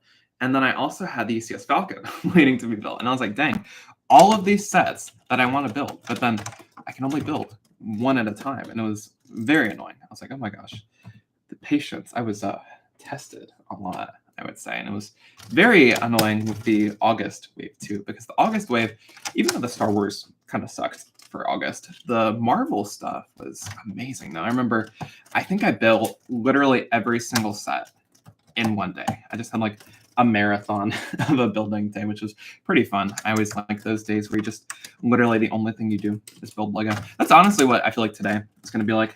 Before this, I have been playing a lot of Paper Mario recently, and so before I set up today, I had to like kind of clean up my setup though, so there wasn't just a bunch of trash everywhere, you know, because you can't go live and just have like a bunch of trash all over your room, because that's not cool. You don't want that. So I had to like clean up my room a little bit, and then I was playing some Paper Mario the Origami King. If y'all have not played it, honestly, it's kind of underrated. A lot of people hate on the new format of Paper Mario. I haven't played the original ones, so I can't really speak to how good those are. I've heard really good things about them, but I've really been enjoying it. I've almost beaten it, and I'm excited to do that. That's probably the first thing I'm going to do once I finish this, is finally beat that game. I've been working on it for like 2 weeks now. It's funny, I've owned it for like 2 years, And when I first got it, I was not a fan of it. I played it for like maybe 5 hours and just immediately put it down, which is very rare for me. Because like if I spend $60 on a video game, I'm like, I feel obligated to finish it, but I just was not having fun with it. And so I got to a stopping point with Tears of the Kingdom because that was one of my favorite games. Probably is my favorite game of all time, or it's in the top 3. I would say Super Mario Galaxy still at number 1. The amount of nostalgia I have for that game is unmatched. Literally one of the greatest games of all time. But I had finally reached a stopping point for Tears of the Kingdom. I got all of the shrines done, and I was starting to work on the side quests, but I got most of them knocked out, and I was like, okay, I feel like I need a break from this because I don't want to overdo it and just like not enjoy Legend of Zelda anymore, because that would be terrible, because I had waited like 7 years for that game to come out. So I was like, okay, well, I started this game like 2 years ago, never finished it. So I was like, okay, let's do this. And so I'm glad I did. Because it's been a fun game so far. Worth $60? Absolutely not. But if you find it on sale, it's pretty fun. I saw I don't know if y'all are Nintendo fans, but I am a diehard Nintendo fan. It's like mostly what I play. Also, we've got this panel right here to kind of set up our face features, I guess, for this set.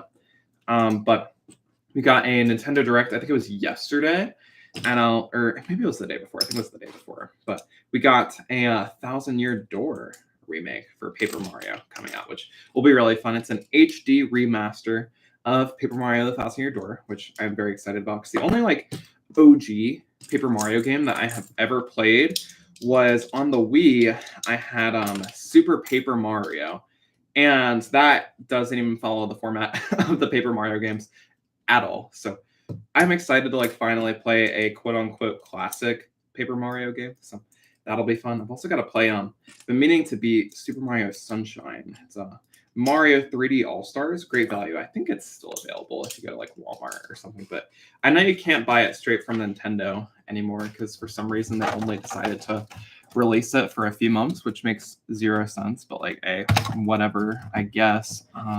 Let's see here. How does this attach? All right, so I've got to place this. Oh, I think I forgot to put 2 pieces on here. I was like, hold on a minute. Hold on. We got some suspicious extras, but we're good now. Okay. And we're actually almost done with this bag too. So we will be moving on to, I think it'll be bag number 5 now. So some great progress here. I wonder how much is left for this instruction booklet though. I think we are about halfway through it, maybe a little bit more. Not entirely sure, but I'm proud of the progress I've been able to make so far. I feel like it's been so long since I've done a live stream. I wasn't expecting to make this much progress, but honestly, though, I think part of that is because this build isn't very challenging, though.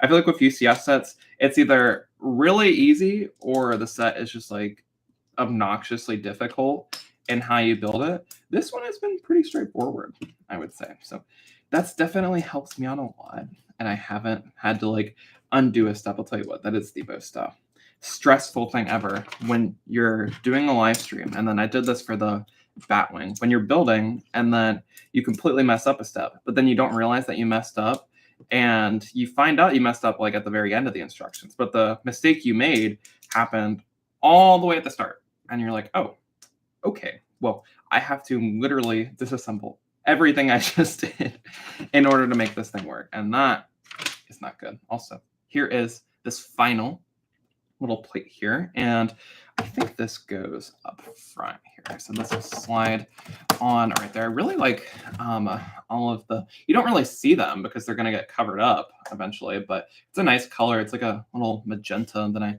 don't have like any of in my LEGO collection. It's a nice blue color too. I think I saw that in Ninjago City Markets though, but this is what we've got so far. So like compared to my head, it's decently sized. I'd say it's about the same size. So that's a little scale for y'all. And now it is on to bag number 5, which I think this is going to get our shoulder pieces covered up, because this is really up top here where you can kind of see like his brain, I guess. I don't know. I wonder if they'll include a brain piece for it. They usually do that with the brick heads, and they did it with the Statue of Liberty. But the only other big thing we've got to cover up for this is just this side area that's just a emptiness. So Boom, there's that. And let's see. I think I sorted bag 5 earlier though. So luckily we don't have to dig around like we did earlier. And I'm looking at like all of the bags remaining on my bed. Before it was like a big tornado. Now it looks very manageable, I would say. Very manageable. So I feel like that's kind of funny. Only 5 bags in, but it looks like most of the rest of the set, there's only like 1 bag per numbered thing. So it looks like we'll be able to meet our goal and get, oh, I think we get to build the necklace too. Look, we've got some of these like nice little spike pieces as well. I wonder when we'll place the, whatchamacallit, little sticker right here. Hey, what's up, Lego with Alex? How you doing? Welcome into the live stream. We're, of course, building the Black Panther bust, UCS-style bust here. So, oh, look at this. We get a little rope piece too. So I think we built the necklace and the shoulders. That would be nice. But we are building the Black Panther set today. So I am very happy to be able to do that. We've got bag 5 all opened up here. So I think it'll be a good time. I got to finish my drink here. It's getting a little cold. We got the pumpkin coffee and the Marvel mug right now. It's like 1:30. Dang, we've been live for a while. Lego with Alex asks, you gonna get the UCS vendor? Definitely. I am what I'm in the process of doing, since I've got the weekend off, I figure I've got to take that opportunity to what's it called? Find space for it, because I feel like I can buy it now. Like I've saved up some money for it. So like I definitely have gotten that part out of the way. However, I need to make space for it. So what I'm planning on doing this weekend, kind of in between live streams and in between building this, is I want to go and buy the shelf brackets and buy the wood so that I can actually expand my shelf to actually fit it. But I'm definitely going to try and get it on day 1 because I'm really excited for it. I think it looks like an amazing set. I think it's going to sell out, so I want to actually be able to get it when it comes out and have fun building that. That'll be a fun live stream, dude. I think I'll go live with that. That'll be like a really long live stream series for us to do, but hey, it'll be fun. Regardless, I wonder how long it'll take us to do that. I think it's like 6,000 pieces or something, but I'm definitely going to get that. Very excited for it. What I'm going to do is I'm going to expand my modular building shelf to fit next year's modular. And while doing that, I'm going to add another shelf right next to it. So it'll create a nice little corner unit. And in that corner unit is where the UCS vendor is going to go. If it'll fit, I don't know. I'll have to actually get the set and build it. So the pressure will be on once I finish the set to see if it'll fit. If it doesn't fit, that'll be bad. But I'm sure I can make space for it somewhere. But I'm excited for that. It'll be pretty good. It's Exploited says this set should have a nice figure. Oh, I got some bad news. They don't include a Black Panther minifigure in this, which was kind of, in my opinion, a missed opportunity. Because like with the other UCS Marvel sets, they do, which is kind of dumb. Like the UCS Hulkbuster that they released, like with this set, had a exclusive minifigure to it, but this guy does not have one, and it's like, oh, that's stupid. But oh well, that sucks. But still a decent set in my opinion. It's a really fun build too. I think the actual set looks really nice so far, and we're only about, like, I'd say we're probably like a quarter of the way done, like a third of the way done with it, but it's pretty good so far. It's a fun little build here. It's very straightforward, so I like that. I think it'll be a nice break because I think we're gonna be building some more advanced sets here in the future, because the UCS Venator looks like it's gonna be kind of complex. I hear it's got a very complex Technic base to it, so that will be a bit of a challenge to do, but I'm excited for it. And then we'll have Hocus Pocus. I don't think Hocus Pocus is supposed to be a very tough build, but we'll see, I guess. Brick Guy says, do I have a girlfriend? No, but you know what I do have? Lego sets. So we've got that. We have Lego sets. So boom, there we go. I guess no. Not yet. No, not yet. My focus has been on the Lego, but I am going off to college though here in a bit, so we'll see what happens. That's one thing I'm nervous about. I'm not going to be able to if I do decide to go to a place that's like not at home, I have to leave the Lego collection behind, and it's like no. Rick says, "Hey, let's go! Yeah, yeah." Also, welcome back, welcome back. Since you've left, we've gotten quite a bit done here. Actually, we're starting on a bag number 5, and it's starting to gain some height. I keep accidentally, like, you can see like my laptops right here. I keep like accidentally ramming it into that one. That suck if it just crashes down. Let's get a new computer. Like that would definitely stop our plans of getting the Venator, because like the Venator and the what's it called, and a new laptop are around the same price. I would much rather buy a Venator though than a new laptop. So let's hope that doesn't happen. I've had this one for about a year now. So I actually think a laptop's more expensive than the Venator. Venator's like $650. Laptop, a good quality one, is like $1,000. So definitely don't want that to happen. Someone should try to rebuild this into a bat cowl. Ooh, that would be cool. Because you know what? I was very disappointed with the I remember they released 2 Batman cowls to go with the helmet series of sets that they were doing. They had one that was the Adam West Batman. I still like that one. The Adam West design, I do think that's a solid set. I think it's well put together. But the one that they did, that's just like the generic Batman design, that one looks super ugly. I do not like that one. It's very ugly. Don't like it. Not a fan of that one at all. Because like it just doesn't work. I don't like how they have like the transparent area in front of it. I think if they attempted to do something a lot bigger on this scale, that would be good. I wouldn't be surprised if we got that, because y'all didn't hear. Apparently, I'm kind of skeptical on it, but apparently we are getting Batman the Animated Series sets next year. So that'll be really fun, because I am a huge fan of the animated series, and I would not be surprised if they like threw in like a UCS style set.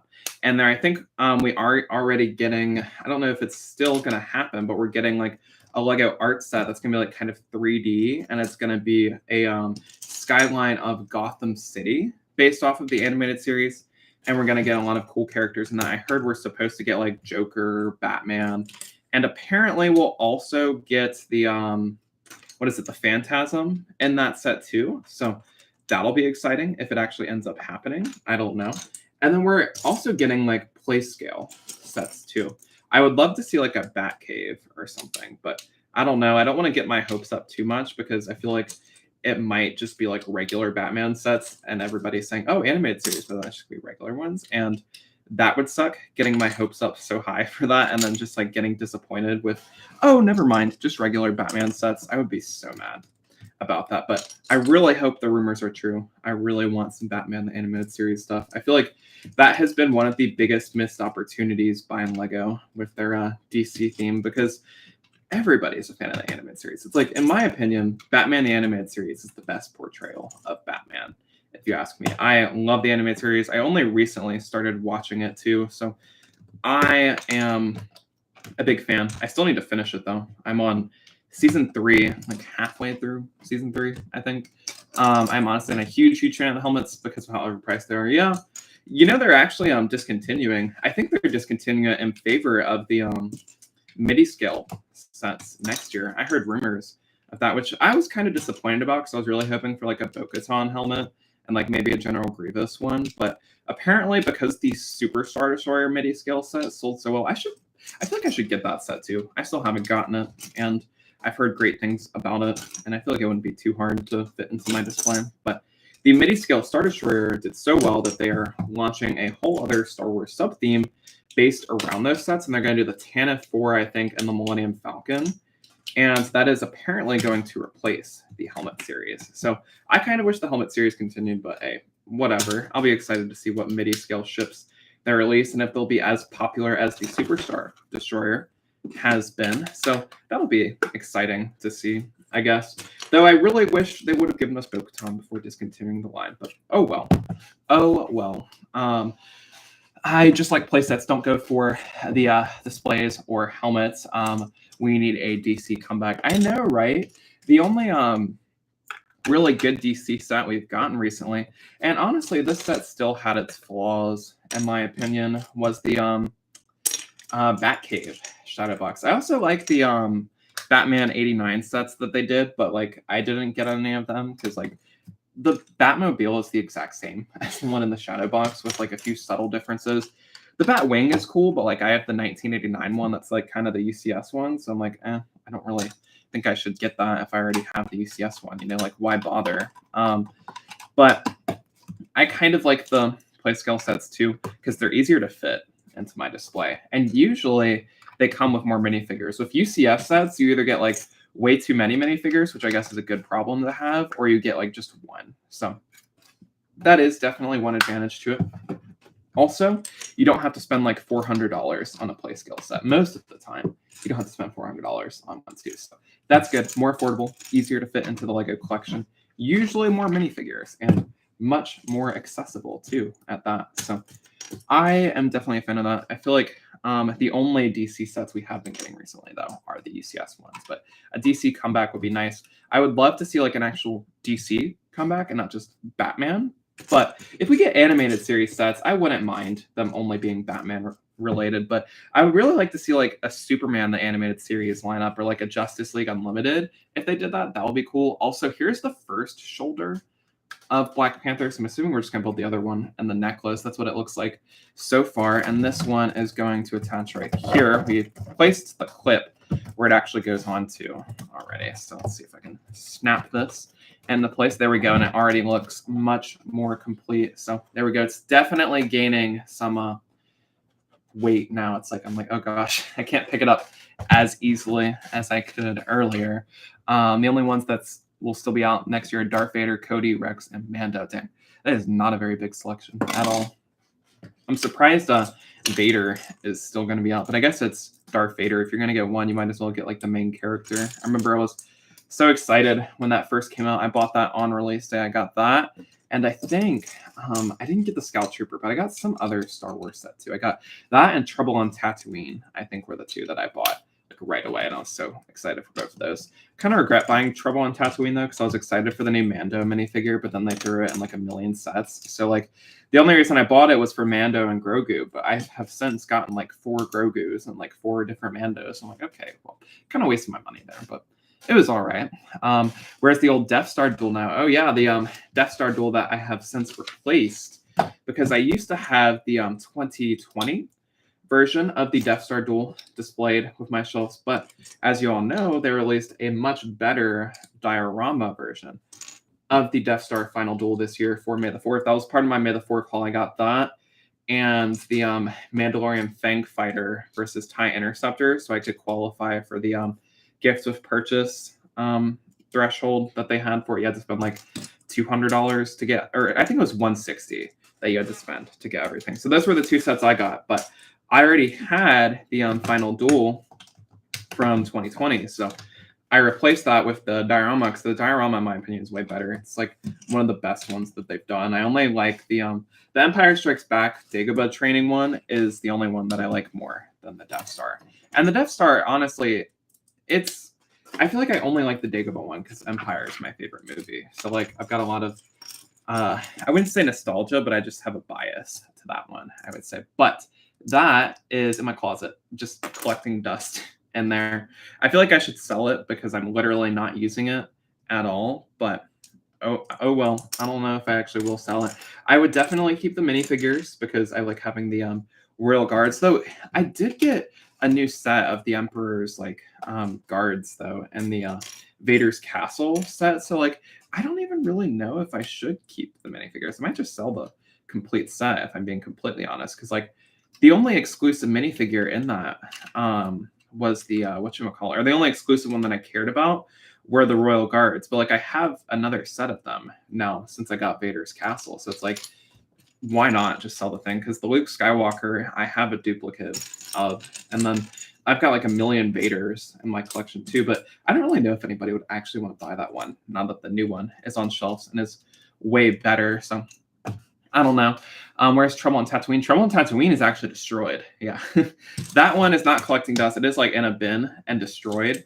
I kind of want to rebuild it though and have it on my Tatooine display on my radiator, but as of right now, I have not rebuilt it. I also want to get Obi-Wan's hut too. That would be a nice set to kind of have displayed with it too. I would like that. But that is, I guess, in the future, because I've got too many Lego sets I'm going to buy right now, so I don't really have plans to get that one quite yet. It's pretty cheap though, so I feel like I definitely could get it pretty soon. But Trouble on Tatooine is with a lot of my childhood sets destroyed in the bin. It's actually underneath my bed. I've got like my old Lego City sets and some of my Lego Creator houses and some of my Chima and Ninjago sets down there too. And it's literally like came out 2 years ago and is already destroyed with my other childhood sets, which is kind of funny. So RIP, maybe I'll rebuild it one day. Maybe that could be a little live stream. I gather up all the pieces for it and do a quick little live stream on it's now retired too, on a little retired Lego set. That one did not have like a long shelf life at all. They like quickly retired that one. I guess it didn't sell super well, but I feel like when it first came out, it did, because everyone was excited because it had the arm printing Beskar Mando, and then it was an affordable Grogu. But who knows? The Endor chase is way overpriced. I agree. I ended up getting that one with VIP points, I remember, and I've got that with my Return of the Jedi display. I've got the Jabba sail barge scene that I built, where I've got the desert skiff escape and the Sarlacc pit, as well as Jabba sail barge, and I've got like on a little display riser, I have the Endor speeder chase behind it. And I don't really, I agree, it's not really worth it full price. It's a nice set, but like the only reason I got it was VIP points. I was able to get like a heavy discount on it, and it would have fit in perfectly with my display. So I was like, whatever. But I would not pay full price for that. I think also the Death Star duel is a little overpriced, but like that one actually looks good though, so I don't mind. Hey, what's up, LML? How you doing today? Welcome in. I gotta finish off my drink here though. It is now turned into an iced coffee. It's been like an hour and a half, dang, but we are doing good. It's good to see you. Welcome in. We are making some pretty good progress on our Black Panther bust. We are about to finish up bag number 5, and my goal, this set is divided into 2 instruction booklets, and the goal is part 1 is today, and we're going to try and get through everything in this book, and then tomorrow we'll just finish off the rest of it. So we're making some pretty good progress. I'm having fun. It's good to be back on the live streams because I haven't done one in forever, and I definitely like it. The vibes are good. It's I'm liking it so far. So it's a good day. I've got the day off too, so I'm happy about that. I have worked the like past week straight, like 7 days straight. So very happy that I didn't have to do that. So it's a nice little well-deserved break, and I think the best way to celebrate a well-deserved break is with a Lego set, and that is what we have today. And I hope this is an extra, because I have this random pink plate here that I may have forgotten to put on this side here. Oh yeah, I think I did. Oh wait, no I didn't. Hold on. Let's see here. Got one right there, but that one's... I probably forgot to put it on the other shoulder, but whatever. It's still functional. Here's our other shoulder right here. What's all the sets in your bin right now? All of my childhood sets. Also, let me place this guy here. So we've got the shoulders all finished up, and we just have to build T'Challa's necklace, and then this will be all finished up here. So boom, there we go. That's what it looks like now. Hooray! But let's see here. I've got the 2012 or 2011 version of the police station from Lego City in there. I have a bunch of other Lego City sets from the same time. I couldn't really name them all. Some Lego Creator stuff. Trouble on Tatooine. I've got some OG Ninjago stuff in there, as well as all of my Lego Chima sets are in there. Mostly it's just the Speedors and like the little side builds that you would get for those as well. And then I think that's it, actually. It's mostly just like houses and stuff. How do I personally rank Star Wars, Marvel, and DC? So favorite franchises, I go number 1, Star Wars, 2, DC, 3, Marvel. I really like Marvel. Kind of ironic that we're building a Marvel set, but I said my least favorite is Marvel. But I really like Marvel. It's not as good as the other ones. I feel like I've grown up with Star Wars, and I also grew up with DC a lot. Like I really liked Star Wars: The Clone Wars, and that was a big part of my childhood, seeing the new episodes on Cartoon Network. That was always a lot of fun. So how does this guy attach here? So it goes right down here, and this is the first part of his necklace there. So let's get this on there, actually even. And then DC, I grew up with the Batman animated show and a bunch of other stuff. The only like Marvel stuff I grew up on was the Mighty the Superhero Squad show that they had. That was it. And like the Tobey Maguire Spider-Man movies. So like I don't have as much nostalgia and I don't really like the characters as much. There's great characters, but like the DC and Star Wars characters I like a lot more. So I like all the franchises. All the franchises are great, but that's my ranking. I guess TBH, I'm not doing amazing, but I'm living, so that's good. That's a good outtake, good outlook on it, you know? So that sucks. I'm sorry to hear that, but I'm glad you have a somewhat positive outlook on it. I imagine it's probably rough. It's a back to school season now. I was kind of oblivious to that because I am off school right now. I am taking a semester off right now, kind of looking at different schools to transfer to right now. So I've been kind of just chilling, taking it easy, but I know back to school season is a little bit rough. So that kind of sucks. Drop a like on the stream, says it's X Pluto. Yeah, definitely. We're up to 5 likes right now, which is pretty nice. Thanks everyone for liking it up. Also, here is his first part of his necklace here. He uses some of the Spider-Man web pieces, and this goes one side is gonna attach to the front here, so that's gonna go right there, and then this just clips on to a bracket piece that we placed earlier. Ooh, that looks pretty nice. Like, boom, there we go. Looks pretty nice. Did I get the Black Panther set for a good price? Yes, I did. $209 on the LEGO website. So pretty good deal, if I do say so myself. And I was able to earn some VIP points on it as well. So I think that's a really good deal. You get like almost 3,000 pieces, and for 3,000 pieces at $209, that is a great deal. And the set retires at the end of the year too. So that is another thing to think about because it's probably going to go up in value a lot. So definitely would buy this, would recommend, I would say. So far, it's been a really fun build. So I am liking that, and I think the end product is very rewarding too. It's a very well put together set, and so far, it's looking great. We're only like, I would say, I think we have like probably one more bag left in this instruction book, so I'm guessing we're approaching the halfway mark, but so far at the halfway point, it's good, but I've heard a lot of people complain about the gauntlets, which I have not gotten to yet. So I think my opinion is so high on it because of that. So we'll see how it changes in tomorrow's stream. And now we just have to clip this on to there. And that is everything in this bag. So boom. There we go. The only highlights from Marvel in the last 2 years have been Shang-Chi, No Way Home, and Across the Spider-Verse. Loki 2, in my opinion. Oh, that comes out soon. LML says, I like school and social life stuff. It isn't very great right now. My homecoming day canceled on me, so I'm not very happy. Ah, dude, that sucks. Dang, man. I'm sorry about that. You should still... I think you should still go anyway, though. Have a good time with your friends, but that sucks. I'm sorry to hear that. So, no good. But you've still got time, though. It's still early September. I don't think homecoming usually is until the end, but I think regardless of what happens, I think you should still go and have a good time with your friends. But I'm sorry to hear that though.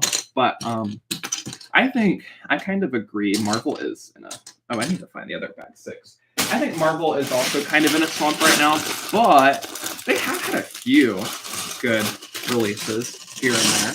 Like I think Loki has been good. Season 2 is coming out, and like I think season 2 actually comes out when Ahsoka ends, or there will be like a small overlap where we get a new episode of Ahsoka and a new episode of Loki season 2. But I think it's October 6th, so it's sooner than we thought, which will be good. So I am very hyped for that. I think that'll be exciting to see. I've got high expectations for it because I think Loki has been one of my favorites out of the Disney Plus shows so far. So I'm very excited for that. I also did like Across the Spider-Verse. Across the Spider-Verse is really good. Spider-Man No Way Home was really good as well. And I also, I enjoyed Black Panther. Wakanda Forever was good. I think Guardians 3 was amazing too, in my opinion. So was Shang-Chi. I'm still going no matter what, but I'm not going to try to get another date. Good for you. Good for you. Because I think, I remember one of my teachers gave some advice to my sister when she was going to prom. And this was one of my favorite teachers too. Shout out to Mr. Harrison. Definitely not watching this, but whatever. But I remember he said, you can't let something stupid like that ruin your parade and your chance at having some good memories. And so I think it's good that you still decide to go, because that is awesome. And you should not let something as stupid as that ruin your night. So I'm glad you've decided to still go, because that's what I would advise you to. Because I didn't go, and I kind of regret it. I kind of don't. I don't know. Can't really think about it too much because that's in the past. Not really much I can do now, but I think it'll be a good experience for you. And who knows, maybe something nice will happen. I don't know, but I think it's great that you're doing that. Guardians 3 was so good. Top 10 MCU films. I agree. Oh my God. I got so sad watching Guardians 3. Guardians 3 was just the perfect send-off to the Guardians of the Galaxy, in my opinion. I was really thinking they were going to kill some more people off, but they didn't.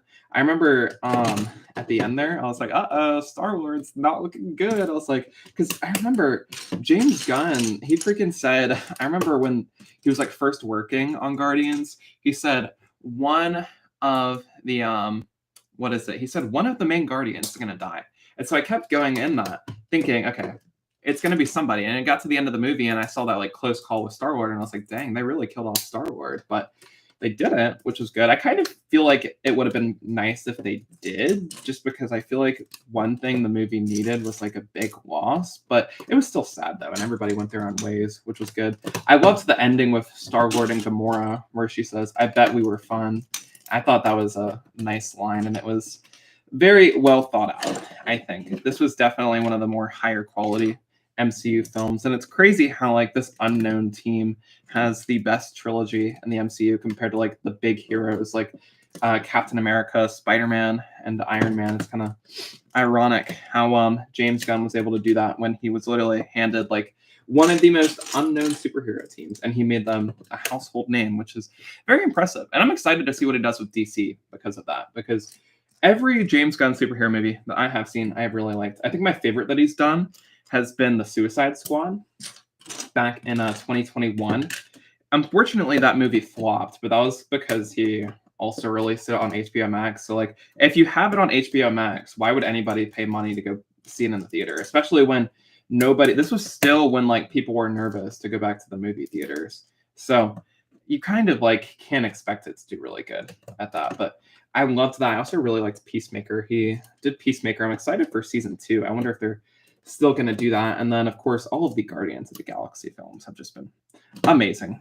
I'm excited to see what they do in the future. I don't think it'll live up to what James Gunn did, but I know they're definitely continuing their story, just not with the same team, because like Rocket's got his own band of Guardians now, and then Star-Lord, I think, might get a TV show or something. I don't know. On a lighter note, I get to sing a Johnny Cash song. Ooh, what Johnny Cash song are you singing? I love Johnny Cash. He's one of my favorite solo artists. I think my favorite solo artist, honestly, it might be either him, David Bowie, or I really like Elton John, and Billy Joel is pretty good too. So I need to listen to some more Johnny Cash. I haven't listened to many of his songs in a while. I had a little Johnny Cash era a few months back though, where most of the songs I would listen to were his like covers of other songs and stuff. I just rebuilt my Ghost microfighter and viewed it on YouTube today. Oh, nice! You got the microfighter. That's cool. If you get the new one, I think you should do a comparison video of the two. I think that'd be a nice little video idea. I remember seeing the microfighter in the little Lego catalogs, and I was thinking about getting it because I could get Hera and a small version of the Ghost. What do I think of the Aquaman new movie? I haven't seen the new. I saw they released the trailer, but I haven't seen the new trailer so far. But honestly, I have been disappointed with DC's recent movies. I haven't seen Shazam: Fury of the Gods. I've been meaning to see that for a while now. But I did see The Flash on HBO Max like a few weekends ago, and I was so disappointed with that movie. I had such high expectations for The Flash, and it just was not good. I did not like that movie, and I feel like DC movies aren't going to be good until they like officially go with the reboot, and they're going to continue flopping in the box office because like everybody knows they're rebooting it. So like they've like made that very clear that like these other ones are just they're still releasing them because they were like almost finished. But like honestly, I'm not really excited for Aquaman. I haven't even seen the first Aquaman, actually. I need to see that. I've heard the first one's really good. But I've I don't think that movie is gonna do very well. Because I don't think Blue Beetle did very well. I haven't seen that yet, but I am excited for that. I'm gonna wait for it to hit streaming services though. But I've heard really good things about Blue Beetle. But I feel like DC is in a slump right now. I think it's not gonna be really good until the new Superman movie releases. Which who knows when that'll happen? Because there's like all the strikes going on. So once they actually decide to pay their writers and actors, we'll I guess get an update on that. But DC is kind of in a weird spot right now. I will say I I liked a few of the old DC movies that they did. Like I liked Zack Snyder's Justice League and I liked Man of Steel though. But I have only seen like a very small part of the DCEU. I still need to see Wonder Woman. I hear Wonder Woman's really good, but I heard the 84 is terrible. And I still need to see Aquaman, of course, and I need to see. I haven't finished Batman vs Superman, but I've seen like half of it, and honestly, I don't really get the hype behind Batman vs Superman. I don't think that movie that much, but oh well. I also saw Black Adam. Black Adam was pretty good. Folsom Prison Blues. Oh, that's like one of the best Johnny Cash songs. I think my favorite is his cover of Hurt. And then I really like Folsom Prison Blues, though. That's a great one. I also like some other good Johnny Cash songs. When the Man Comes Around, that one's good. I like he did a cover of Big Iron, which I thought was pretty good. And there's Cry Cry Cry, which I don't know if that's a cover or an original song. And then I also like it's called The General Lee. He did for like for like some cover of like it was like for a movie or something. I think he did like a song on that like some old Western movie. I think I don't really know what official song or what the name of the movie was called because I just heard the thing. And then I'm trying to think of some of my other favorite Johnny Cash songs. He's got a lot of good covers of songs. I've heard A Boy Named Sue is a good one, but I have not listened to that yet. I need to listen to that. I like his stuff he did with the Highwaymen too. I like that stuff as well. That's some pretty nice releases as well. Let's see. Oh, I think I broke off this part and then I put it one stud off. I was like, hold on, this is not lining up. But there we go. We got it now. Shazam is not worth it. I haven't seen Black Adam. Black Adam was decent. I really liked Dr. Fate in that movie, and I thought it was decent. I saw it in theaters and I liked it, but not the best movie. It's kind of just it's there. You know, if you have HBO Max, it's worth a watch, but like I wouldn't go out and rent it. You know, you're not really missing too much, I would say. It was just it was an okay movie, you know. Because it's not going anywhere too. They had the big Superman cameo and they're like, oh, never mind. Superman's not gonna be in the DC anymore. And I was like, dang, bro, y'all really were like, okay, Henry Cavill's back. Hooray. Got us all excited for that. And they said, oh, never mind, we're rebooting. And I was like, okay, nice. I liked Blue Beetle. I've heard Blue Beetle's really good. Actually, I've heard it's a very underrated gem. Because like the problem is a lot of people don't know who Blue Beetle is. And so because of that, the movie flopped. And they also just did not do a lot of marketing for it. Because I think also that was partly due to the strike going on too. But they just like did not do a very good job at marketing that at all. So like nobody knew it was coming out. And I am like, I consider myself a big DC fan because I like the animated stuff and like the Dark Knight trilogy and the Batman. I was a big fan of that, but like I only knew a lot about Blue Beetle because I like seeked out the trailers and stuff. Because like I feel like I never once saw like an ad for Blue Beetle just show up like how they're supposed to actually get people to watch the movie. So the marketing team definitely could have done a little bit better, but oh well. I'm being honest, I don't listen to Johnny Cash, but I listened to Folsom Prison Blues today and I loved it. That song was actually in the Suicide Squad movie. It was the opening scene. We see Yondu's, or you know, the actor who plays Yondu, Michael Rooker, I think. He's in the yard and he's listening to that song, I think. But you should definitely listen to some of his songs. Johnny Cash is he's very popular. A lot of people really like him, and there is good reason for that. I love Johnny Cash. Though, like I said earlier, I don't really listen to him as much anymore, but I did used to like really like Johnny Cash, but I don't really say I like dislike him now. I've just like I feel like I just listen to other stuff more frequently now. Like if a song of his comes on my playlist, I'll be like, okay, well, I'll listen to it. But I'm not like seeking out his albums and listening to them like I did I'd say like late last year, early January. I would say and then like last summer too, I think.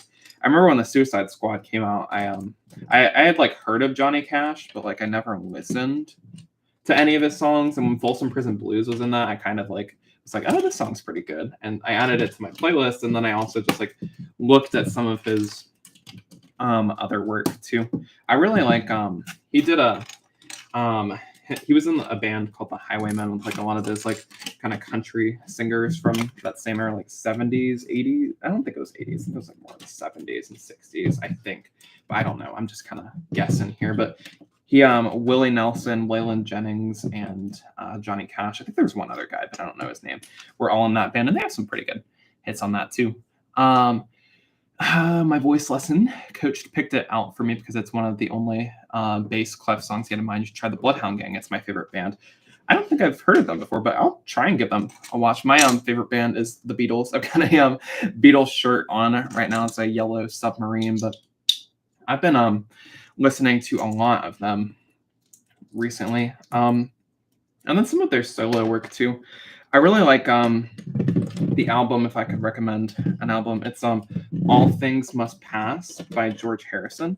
That album is just like amazing. Give it like a 9 out of 10. There's like a few songs on there that are like kind of but like the good songs on there are just like perfect songs. I feel like George Harrison's probably my favorite Beatle out of all of them, but they're all pretty good.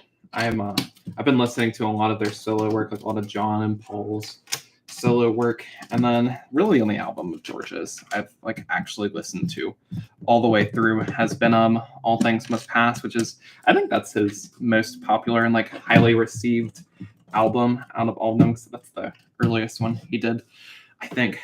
But I should probably listen to his other stuff because I know his I've heard his stuff from the 80s isn't nearly as good, but it's still worth a listen, so I can form my own opinion. Also, looks like we're working on the head right now. I kind of tuned out and wasn't really paying attention to what I was building, but here's what we've got so far for the head. You can see lots of exposed studs here. So I don't think we'll finish his head in today's live stream. I highly doubt that. Highly doubt that, because we're almost at the end of this instruction manual, and I doubt we'll be able to get all of the facial features done in one single bag. But I think we'll at least set it up and get a good start. So that way on tomorrow's live stream, we'll be able to start off strong with probably one of the best parts of the set is the face details, where you've got like all the tiles and all of I really like how they have like kind of like the metallic silver and kind of the reflective pieces. I think there's some purple in there too. You can kind of see hints of purple already. Like you can look very closely at here. Towards like you can see, it's hard to see it now. There's like small studs that you can see that kind of show through. That's purple, but it's kind of hard to see it because I don't really know where it is. So it's right here, like very subtle notes of purple in here, which I'm liking. So I agree. I really like the color scheme too. It's a shame that this gets covered up though. That's what I was saying earlier, because I really like the magenta colors and all the other kind of shades of blue and the purples, because they look really nice, but we're not going to see like any of it once it's all covered up though, which is kind of unfortunate. You know what I was thinking about?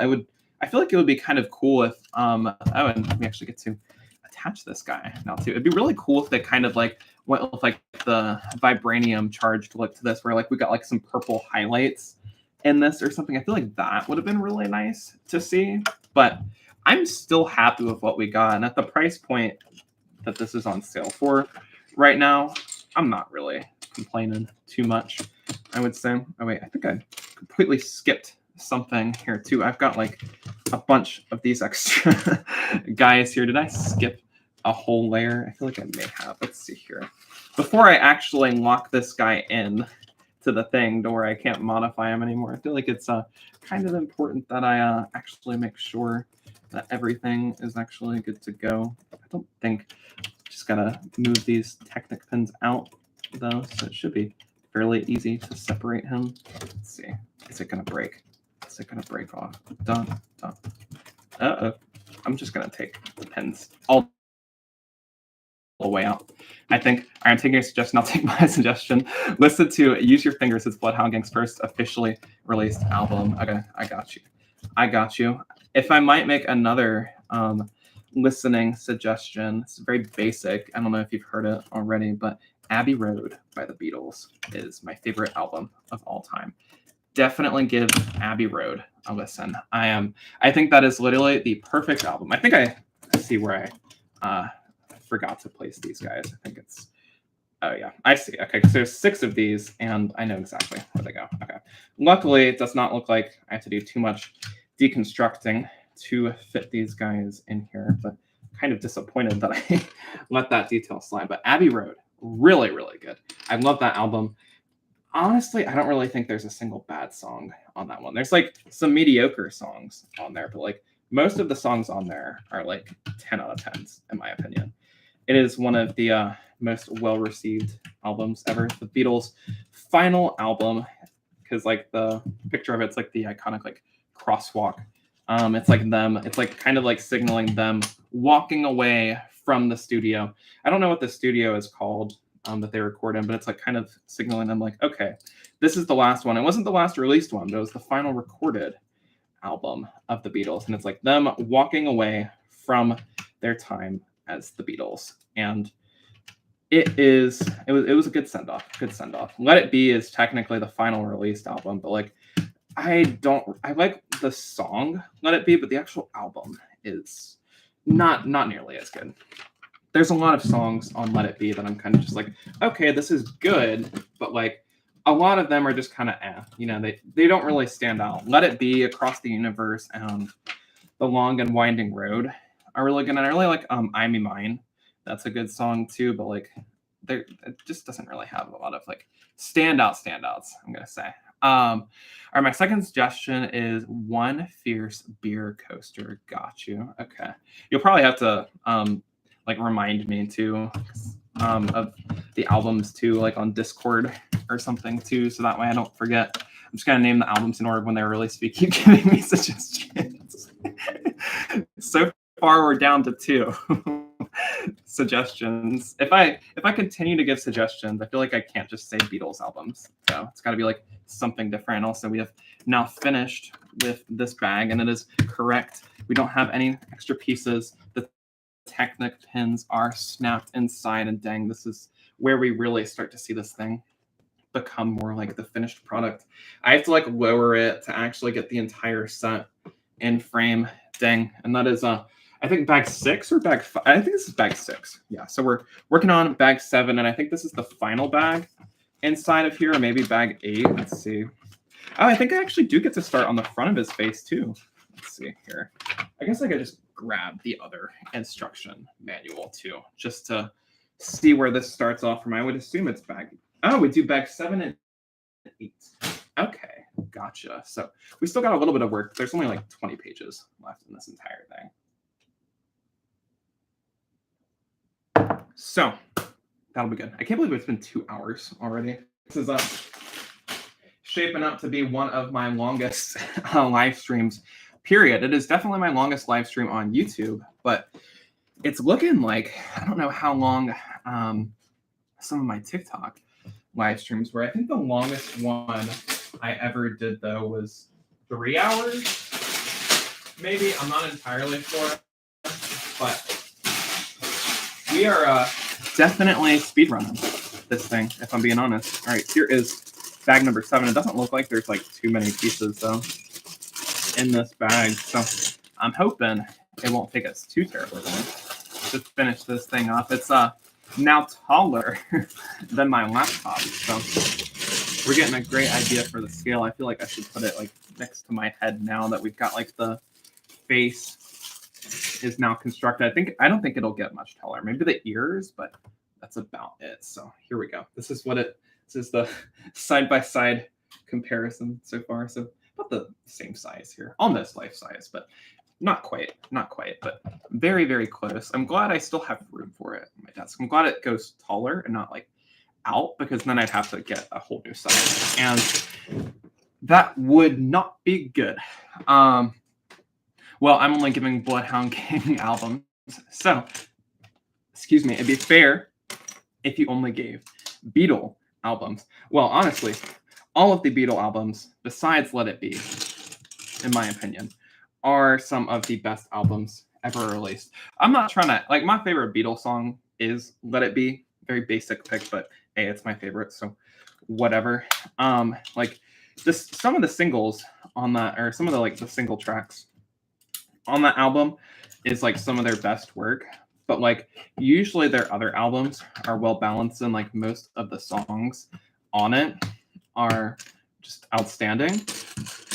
That's the exception with Let It Be. It has some really good songs, but then like all the other songs are just So all of Blood Gang albums are very good in my opinion, except for Hard Off. I feel like every band kind of has like that one album that's kind of just like where you're like, okay, well, it's good, but it's like definitely not their best work, I would say. I could be mean and recommend the White Album from the Beatles, which is like literally like an hour and a half long. It's really good, but I don't think I'm gonna do that to you. But it is very good. It's got some great tracks on it. I really like While My Guitar Gently Weeps. That's another George Harrison song. George Harrison, the quiet Beatle, is what he was nicknamed when he was in the band. He's got a lot of good songs. There's While My Guitar Gently Weeps, Back in the USSR is also pretty good. I like Martha, My Dear, Dear Prudence. Those are all good. These are not suggestions though.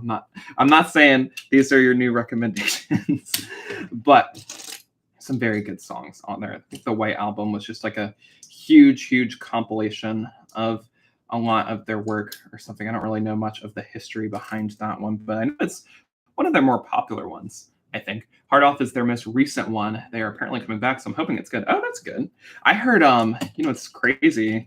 You wouldn't really think this would ever be possible, but there is news of, I don't think it's a whole new album, but it is a new Beatles song.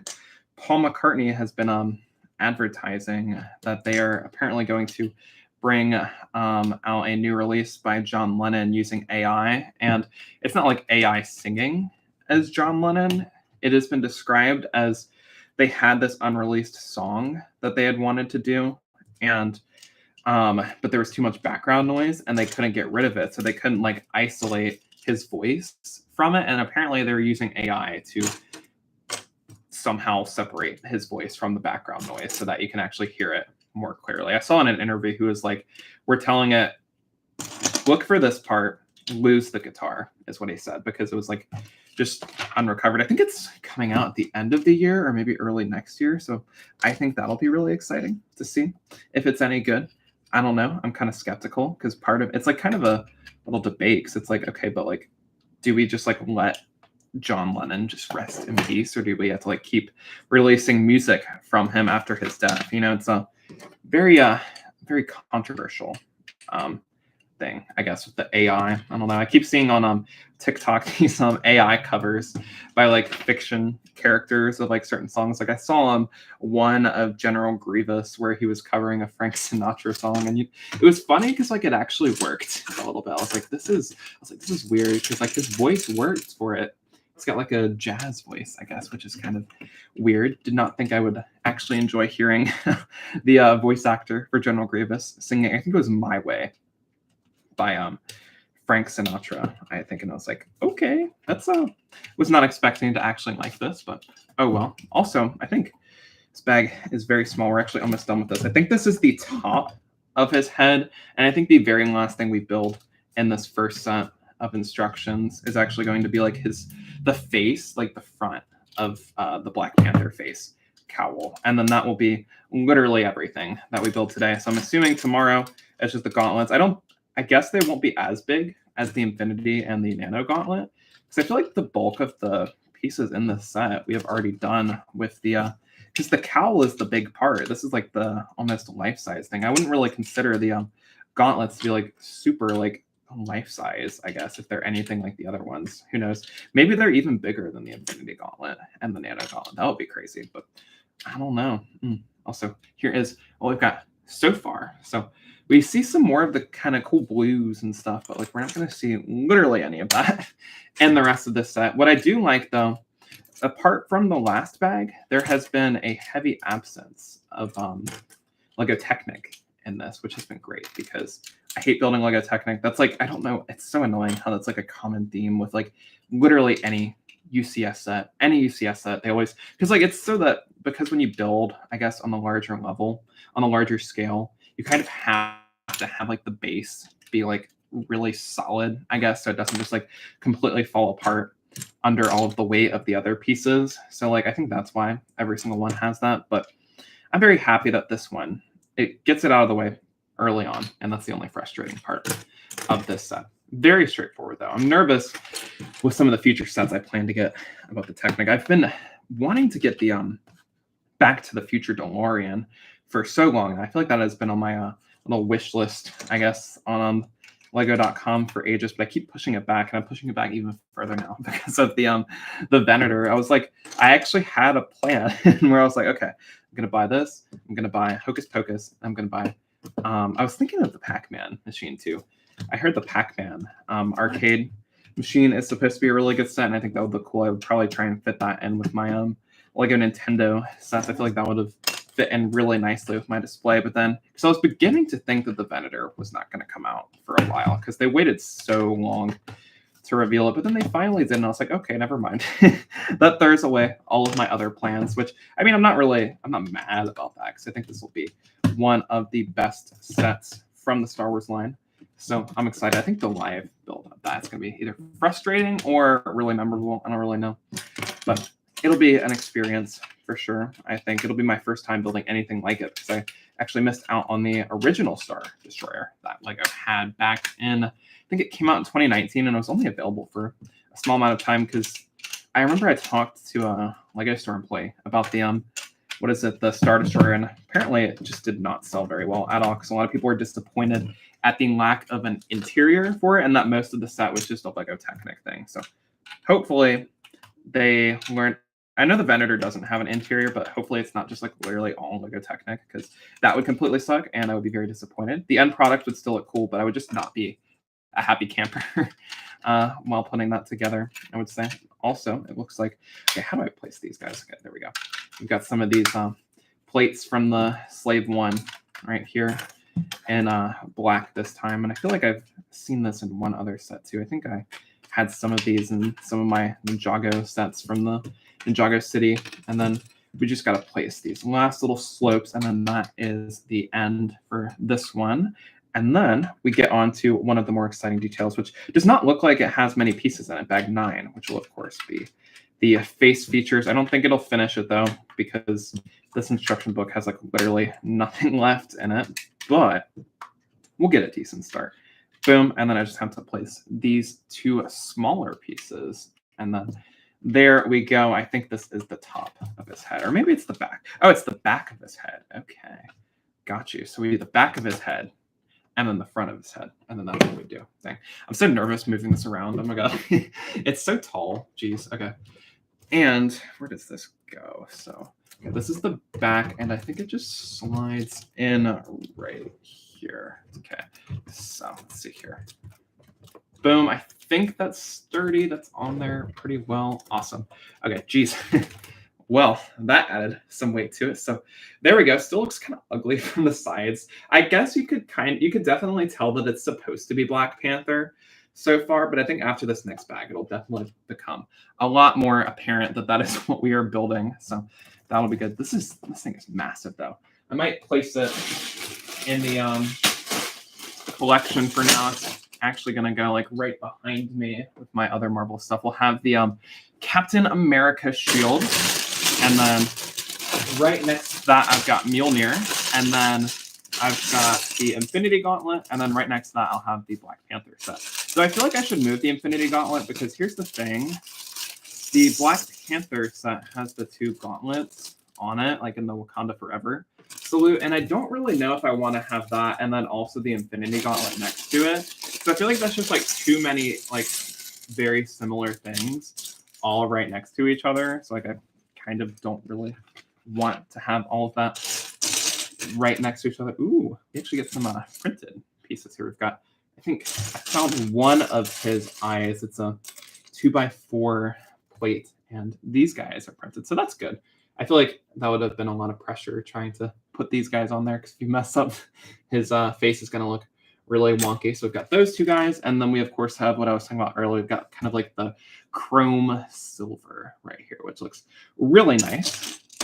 And let's see here. Not many pieces in this bag, though, which is good. So we shouldn't be lying for too much longer. I think we'll probably end off right at the 2.5 hour mark. So that is, yeah, quite the marathon there. I'm curious to see. I think there are a total of, I think I was wrong. I think it's 16 bags in total. I think, yeah, 16 bags. So we have gotten exactly halfway through with this set, which is a very good goal. I honestly didn't really think I would be able to go live for this long. I thought I was going to get like really burnt out, but I haven't so far. So that's good. Did my last comment go through? I explained why Bloodhound Gang broke up. I don't think so. No. I don't think YouTube's filters are as obnoxious as TikTok's, but I don't think so. I haven't seen anything for a little bit. It sucks that they broke up though. Dang. RIP. I guess it happens to the best bands though. I feel like either a band member dies or they just go through like a falling out, and then it's like, no more new music. Oh well. I also have to say I really like the format of the YouTube live streams more. I feel like you're able to see more out of it since it's in a landscape mode, so you can actually see more of what I am doing. And I don't know, it's very different. I would say very different. A nice little experience. I had done the TikTok ones for about like 2 years, so it's nice to kind of change it up, make it not the exact same format over and over again. Here's our start to the face of it. We've got more of these really nice magenta pieces. I think this is the first time I've ever built anything in this color. I think this light blue, though, I've seen in a few other sets, though, but shame that I'll never get to see this. And like actually after I finish this, it'll all be covered up, which is unfortunate. I'm still waiting to see if they included a pink brain for this, though. I feel like that'll be a really fun Easter egg. I don't know what it is with Lego, and anytime they build any sort of like scaled up build that's like kind of reminiscent of like a head of something, like every single brick head has a pink brain, a 2x2 pink brain in it. What's even funnier is if you have the Statue of Liberty battle from Spider-Man No Way Home, the Statue of Liberty, I remember when I was building it, I thought it was so funny. They included a pink brain piece for that guy too, and I was like, dang, they did not have to do that, but they did. And it makes me wonder, because the only other time we've gotten, I think, 2 other iterations of the Statue of Liberty. I think they had the Welcome to Apocalypseburg version of it.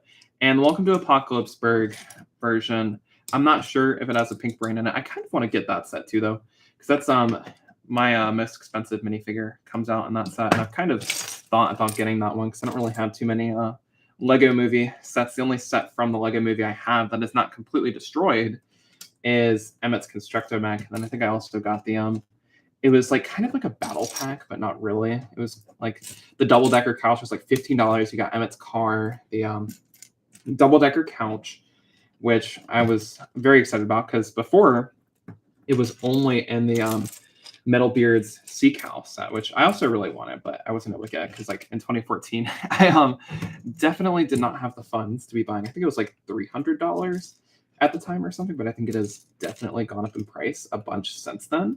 I definitely did not have the funds to get that. I think my most expensive set that I had when I was younger was the Pet Shop modular building. I remember I got that for Christmas one year, and then I think one of my other really big ones was the Fairground Mixer, which is one of the amusement park sets that they did for the Creator line. I've always thought about getting the, I think it's like the Loop Coaster.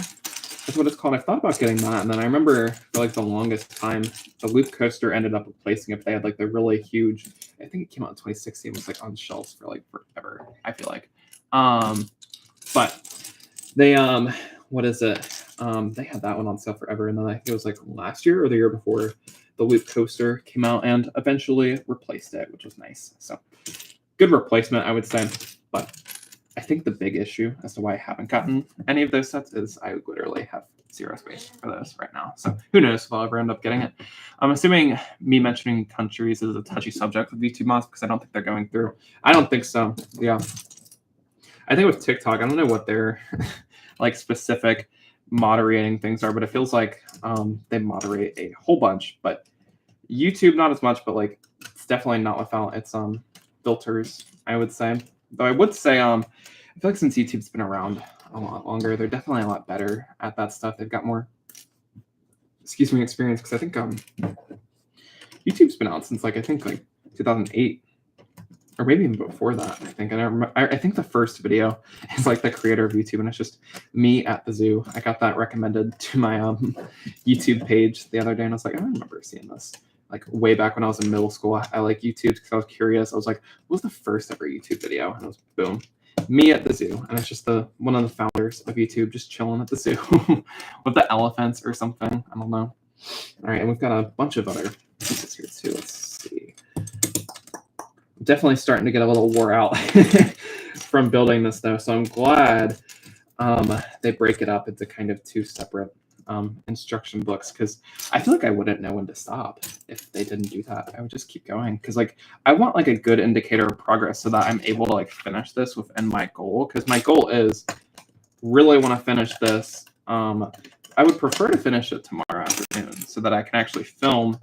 I've also got a time lapse going on too. I've got my phone doing a time lapse, and my computer, I bought a webcam, and that is what is filming us right now. I want to have the time lapse and a quick little overview of the Black Panther set included with my September haul part 2 that'll hopefully go up on Monday. So I'm hoping that'll do it. A guitar man took a certain country flag and put it in his pants on stage at a concert in one of the countries that's being attacked by that country currently. Oh, I think I know what you're talking about. I see, yeah. I would imagine it's probably a pretty touchy subject on YouTube right now, because it's like one of those current events that's like very what is it, controversial. No, what's crazy is I find out that if you use, like, what's weird is I remember I got like a copyright strike, or not like a strike, but a copyright claim on my videos. Every single time I get copyrighted, they always ban the music and the video from being seen in one particular country that is relating to that. It's kind of like they're retaliating to it. They're like, no, you can't see this YouTube video. It's like, dun, dun, dun. So, oh well. Now I've got a place. See, I think I wouldn't have too much struggle trying to find the pieces that are left, because there's not many left. But I guess because like most of these guys are the same color, I'm like, where are the pieces? But we are finding them, which is good. We're almost done with this too. I'm excited to actually place the face details as well. That's how they broke up. Oh, so that's pretty recently then. Dang, it's a pretty recent breakup. Dang. I'm surprised I've never heard of them either, but I'm excited to listen to them. I really need to feel like I always with my music taste, I like focus in on one thing I like at the time, and that's like the only thing I listen to, and until I'm like literally just like so burnt out on that, I'm like, okay, I cannot listen to them for like a year now. I feel like so. Oh shoot, we get to place the details now. Nice, but dang, pretty recent breakup. I haven't heard about a lot of things breaking up. I'm live right now. But yeah, sorry about that. We're almost done though, so that's good. We've got part of our details right here. They broke up around 2016. Oh, so this is probably something different than what I'm thinking of. They were on a world tour and got banned from the country. Just on the flag / next on their tour, so they decided to end the tour. They broke up around 2016. Dang. RIP to their band though. That sucks. Do they still put out content like some of the solo artists?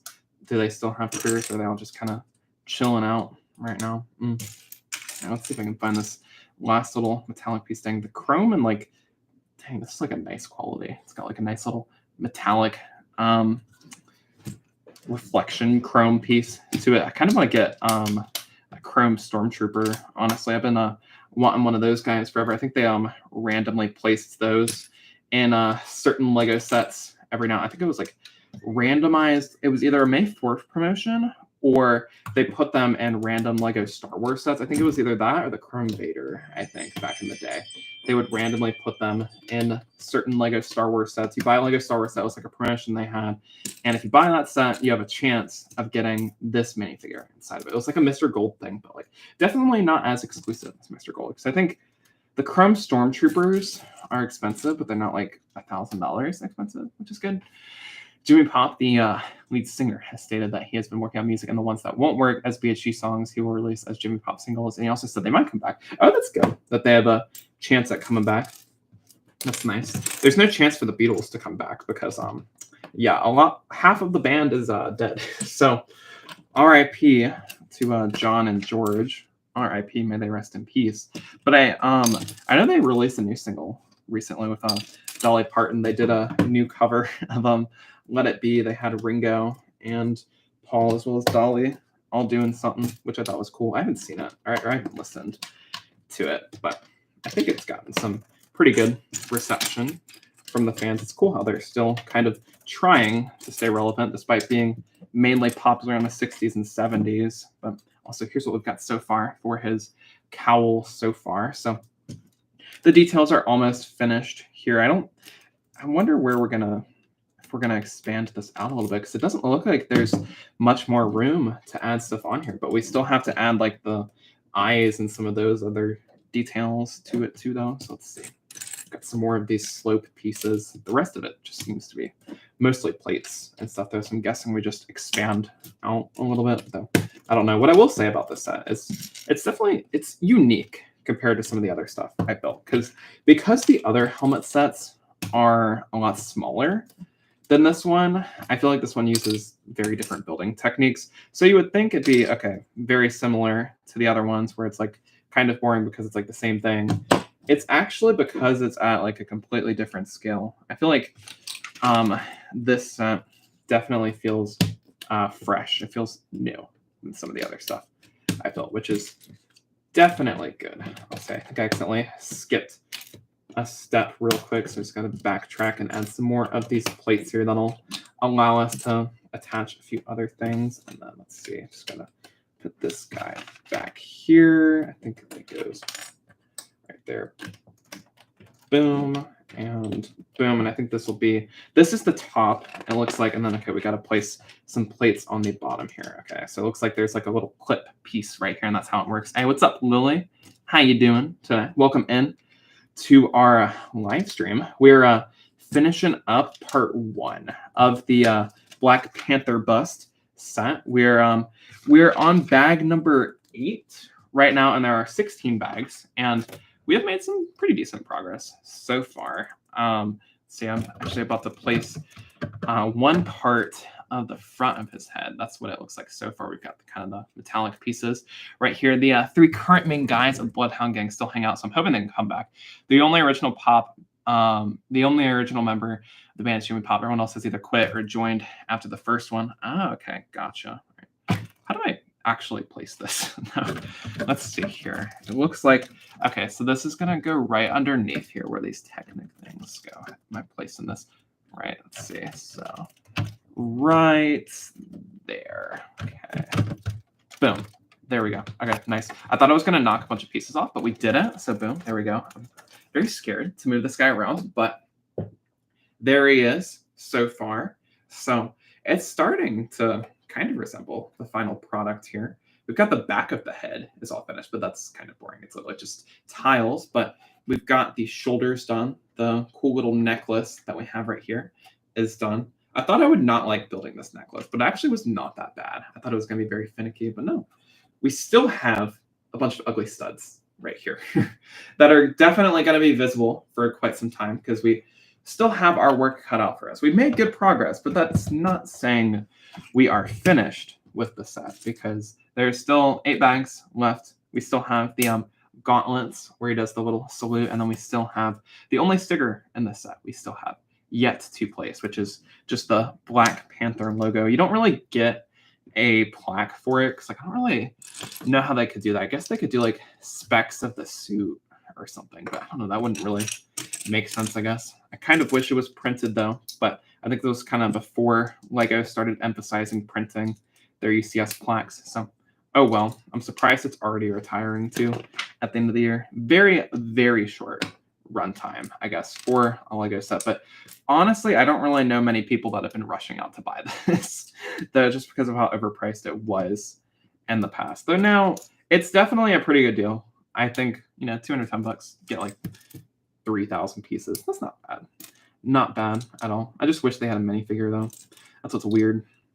No minifigure in this set. That's my only gripe with it. But aside from that, it's been pretty good. I think all we really have left are these really cool silver pieces. I think I've gotten these in the Nano Gauntlet before. I feel like, because I was like, I have seen these metallic pieces. They don't really put the chrome pieces in many sets. They're kind of rare because I guess I would assume it's probably more expensive for them to make the chrome pieces. So that's why they don't really put them in every single set. But I think they also had these in the Nano Gauntlet. So I remember when I built that because I had the Infinity Gauntlet. It took me forever to get that for some reason. Like, it's one of the best UCS Marvel sets that they have on shelves. Now, I think it'll still be available next year. I don't think that one's on their retiring list because I think that and the Nano Gauntlet have like continued to sell pretty well. So they've kind of extended their shelf life a bit. But I think that one had the chrome pieces as well. It took me so long to get it because I remember I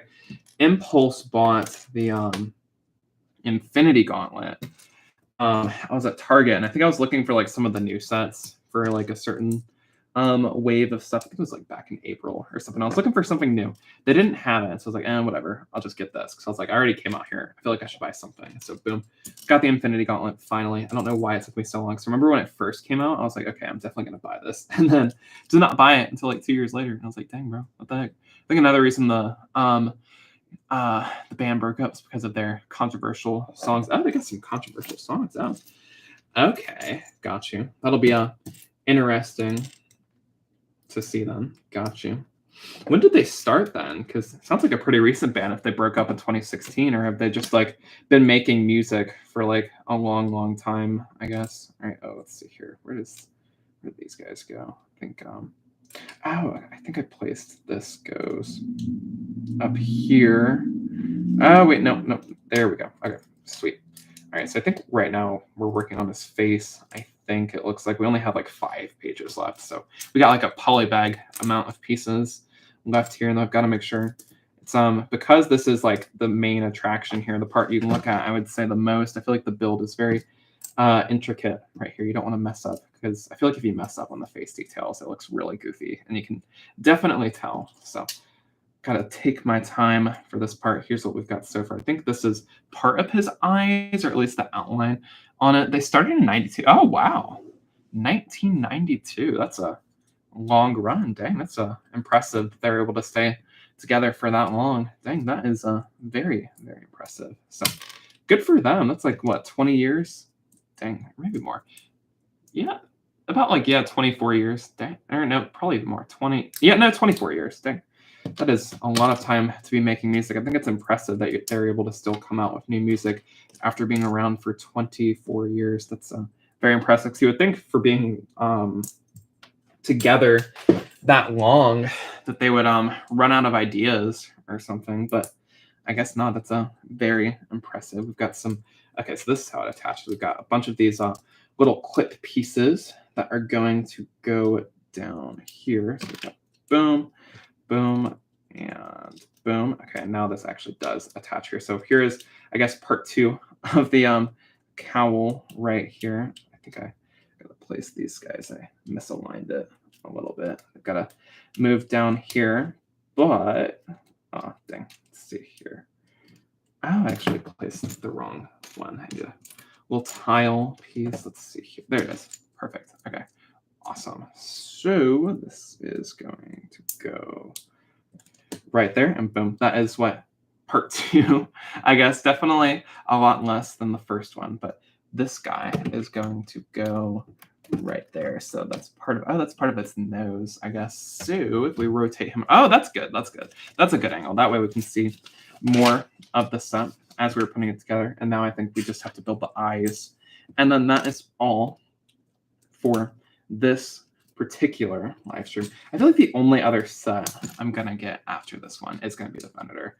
I was planning on getting some other ones, but I feel like I really should start saving up for the Venator if I actually do want to get it on release, because I have to get the shelf expansion. I'm probably gonna look into that like as soon as I finish up here. I'm gonna place this guy, see what he looks like next to the other stuff, even though he's not finished, and then boom, time to look at shelving options. Possibly you've heard their most popular song, It was one of the most popular songs from '99/2000. The Bad Touch.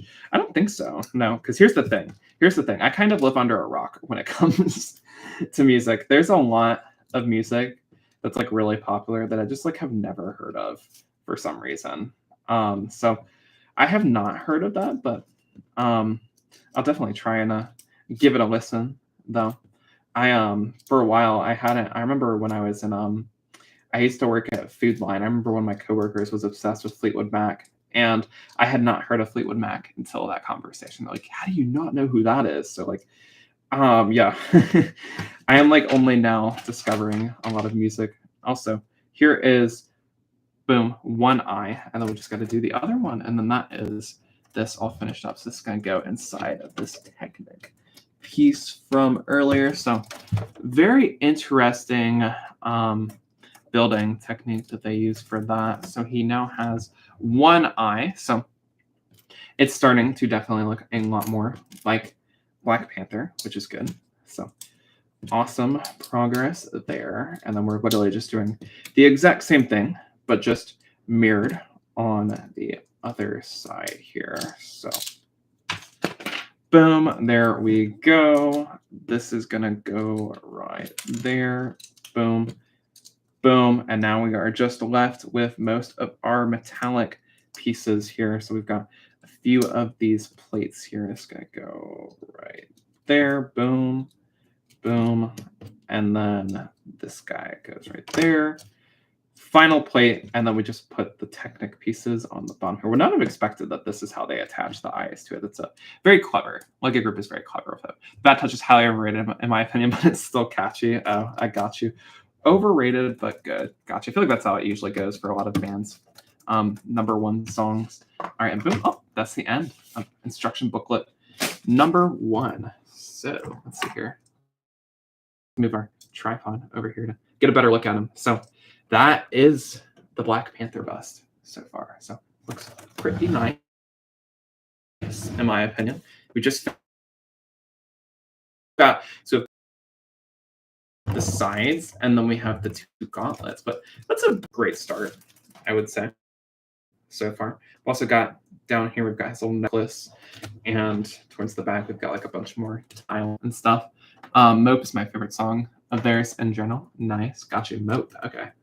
And then, boom. That's the back of this set.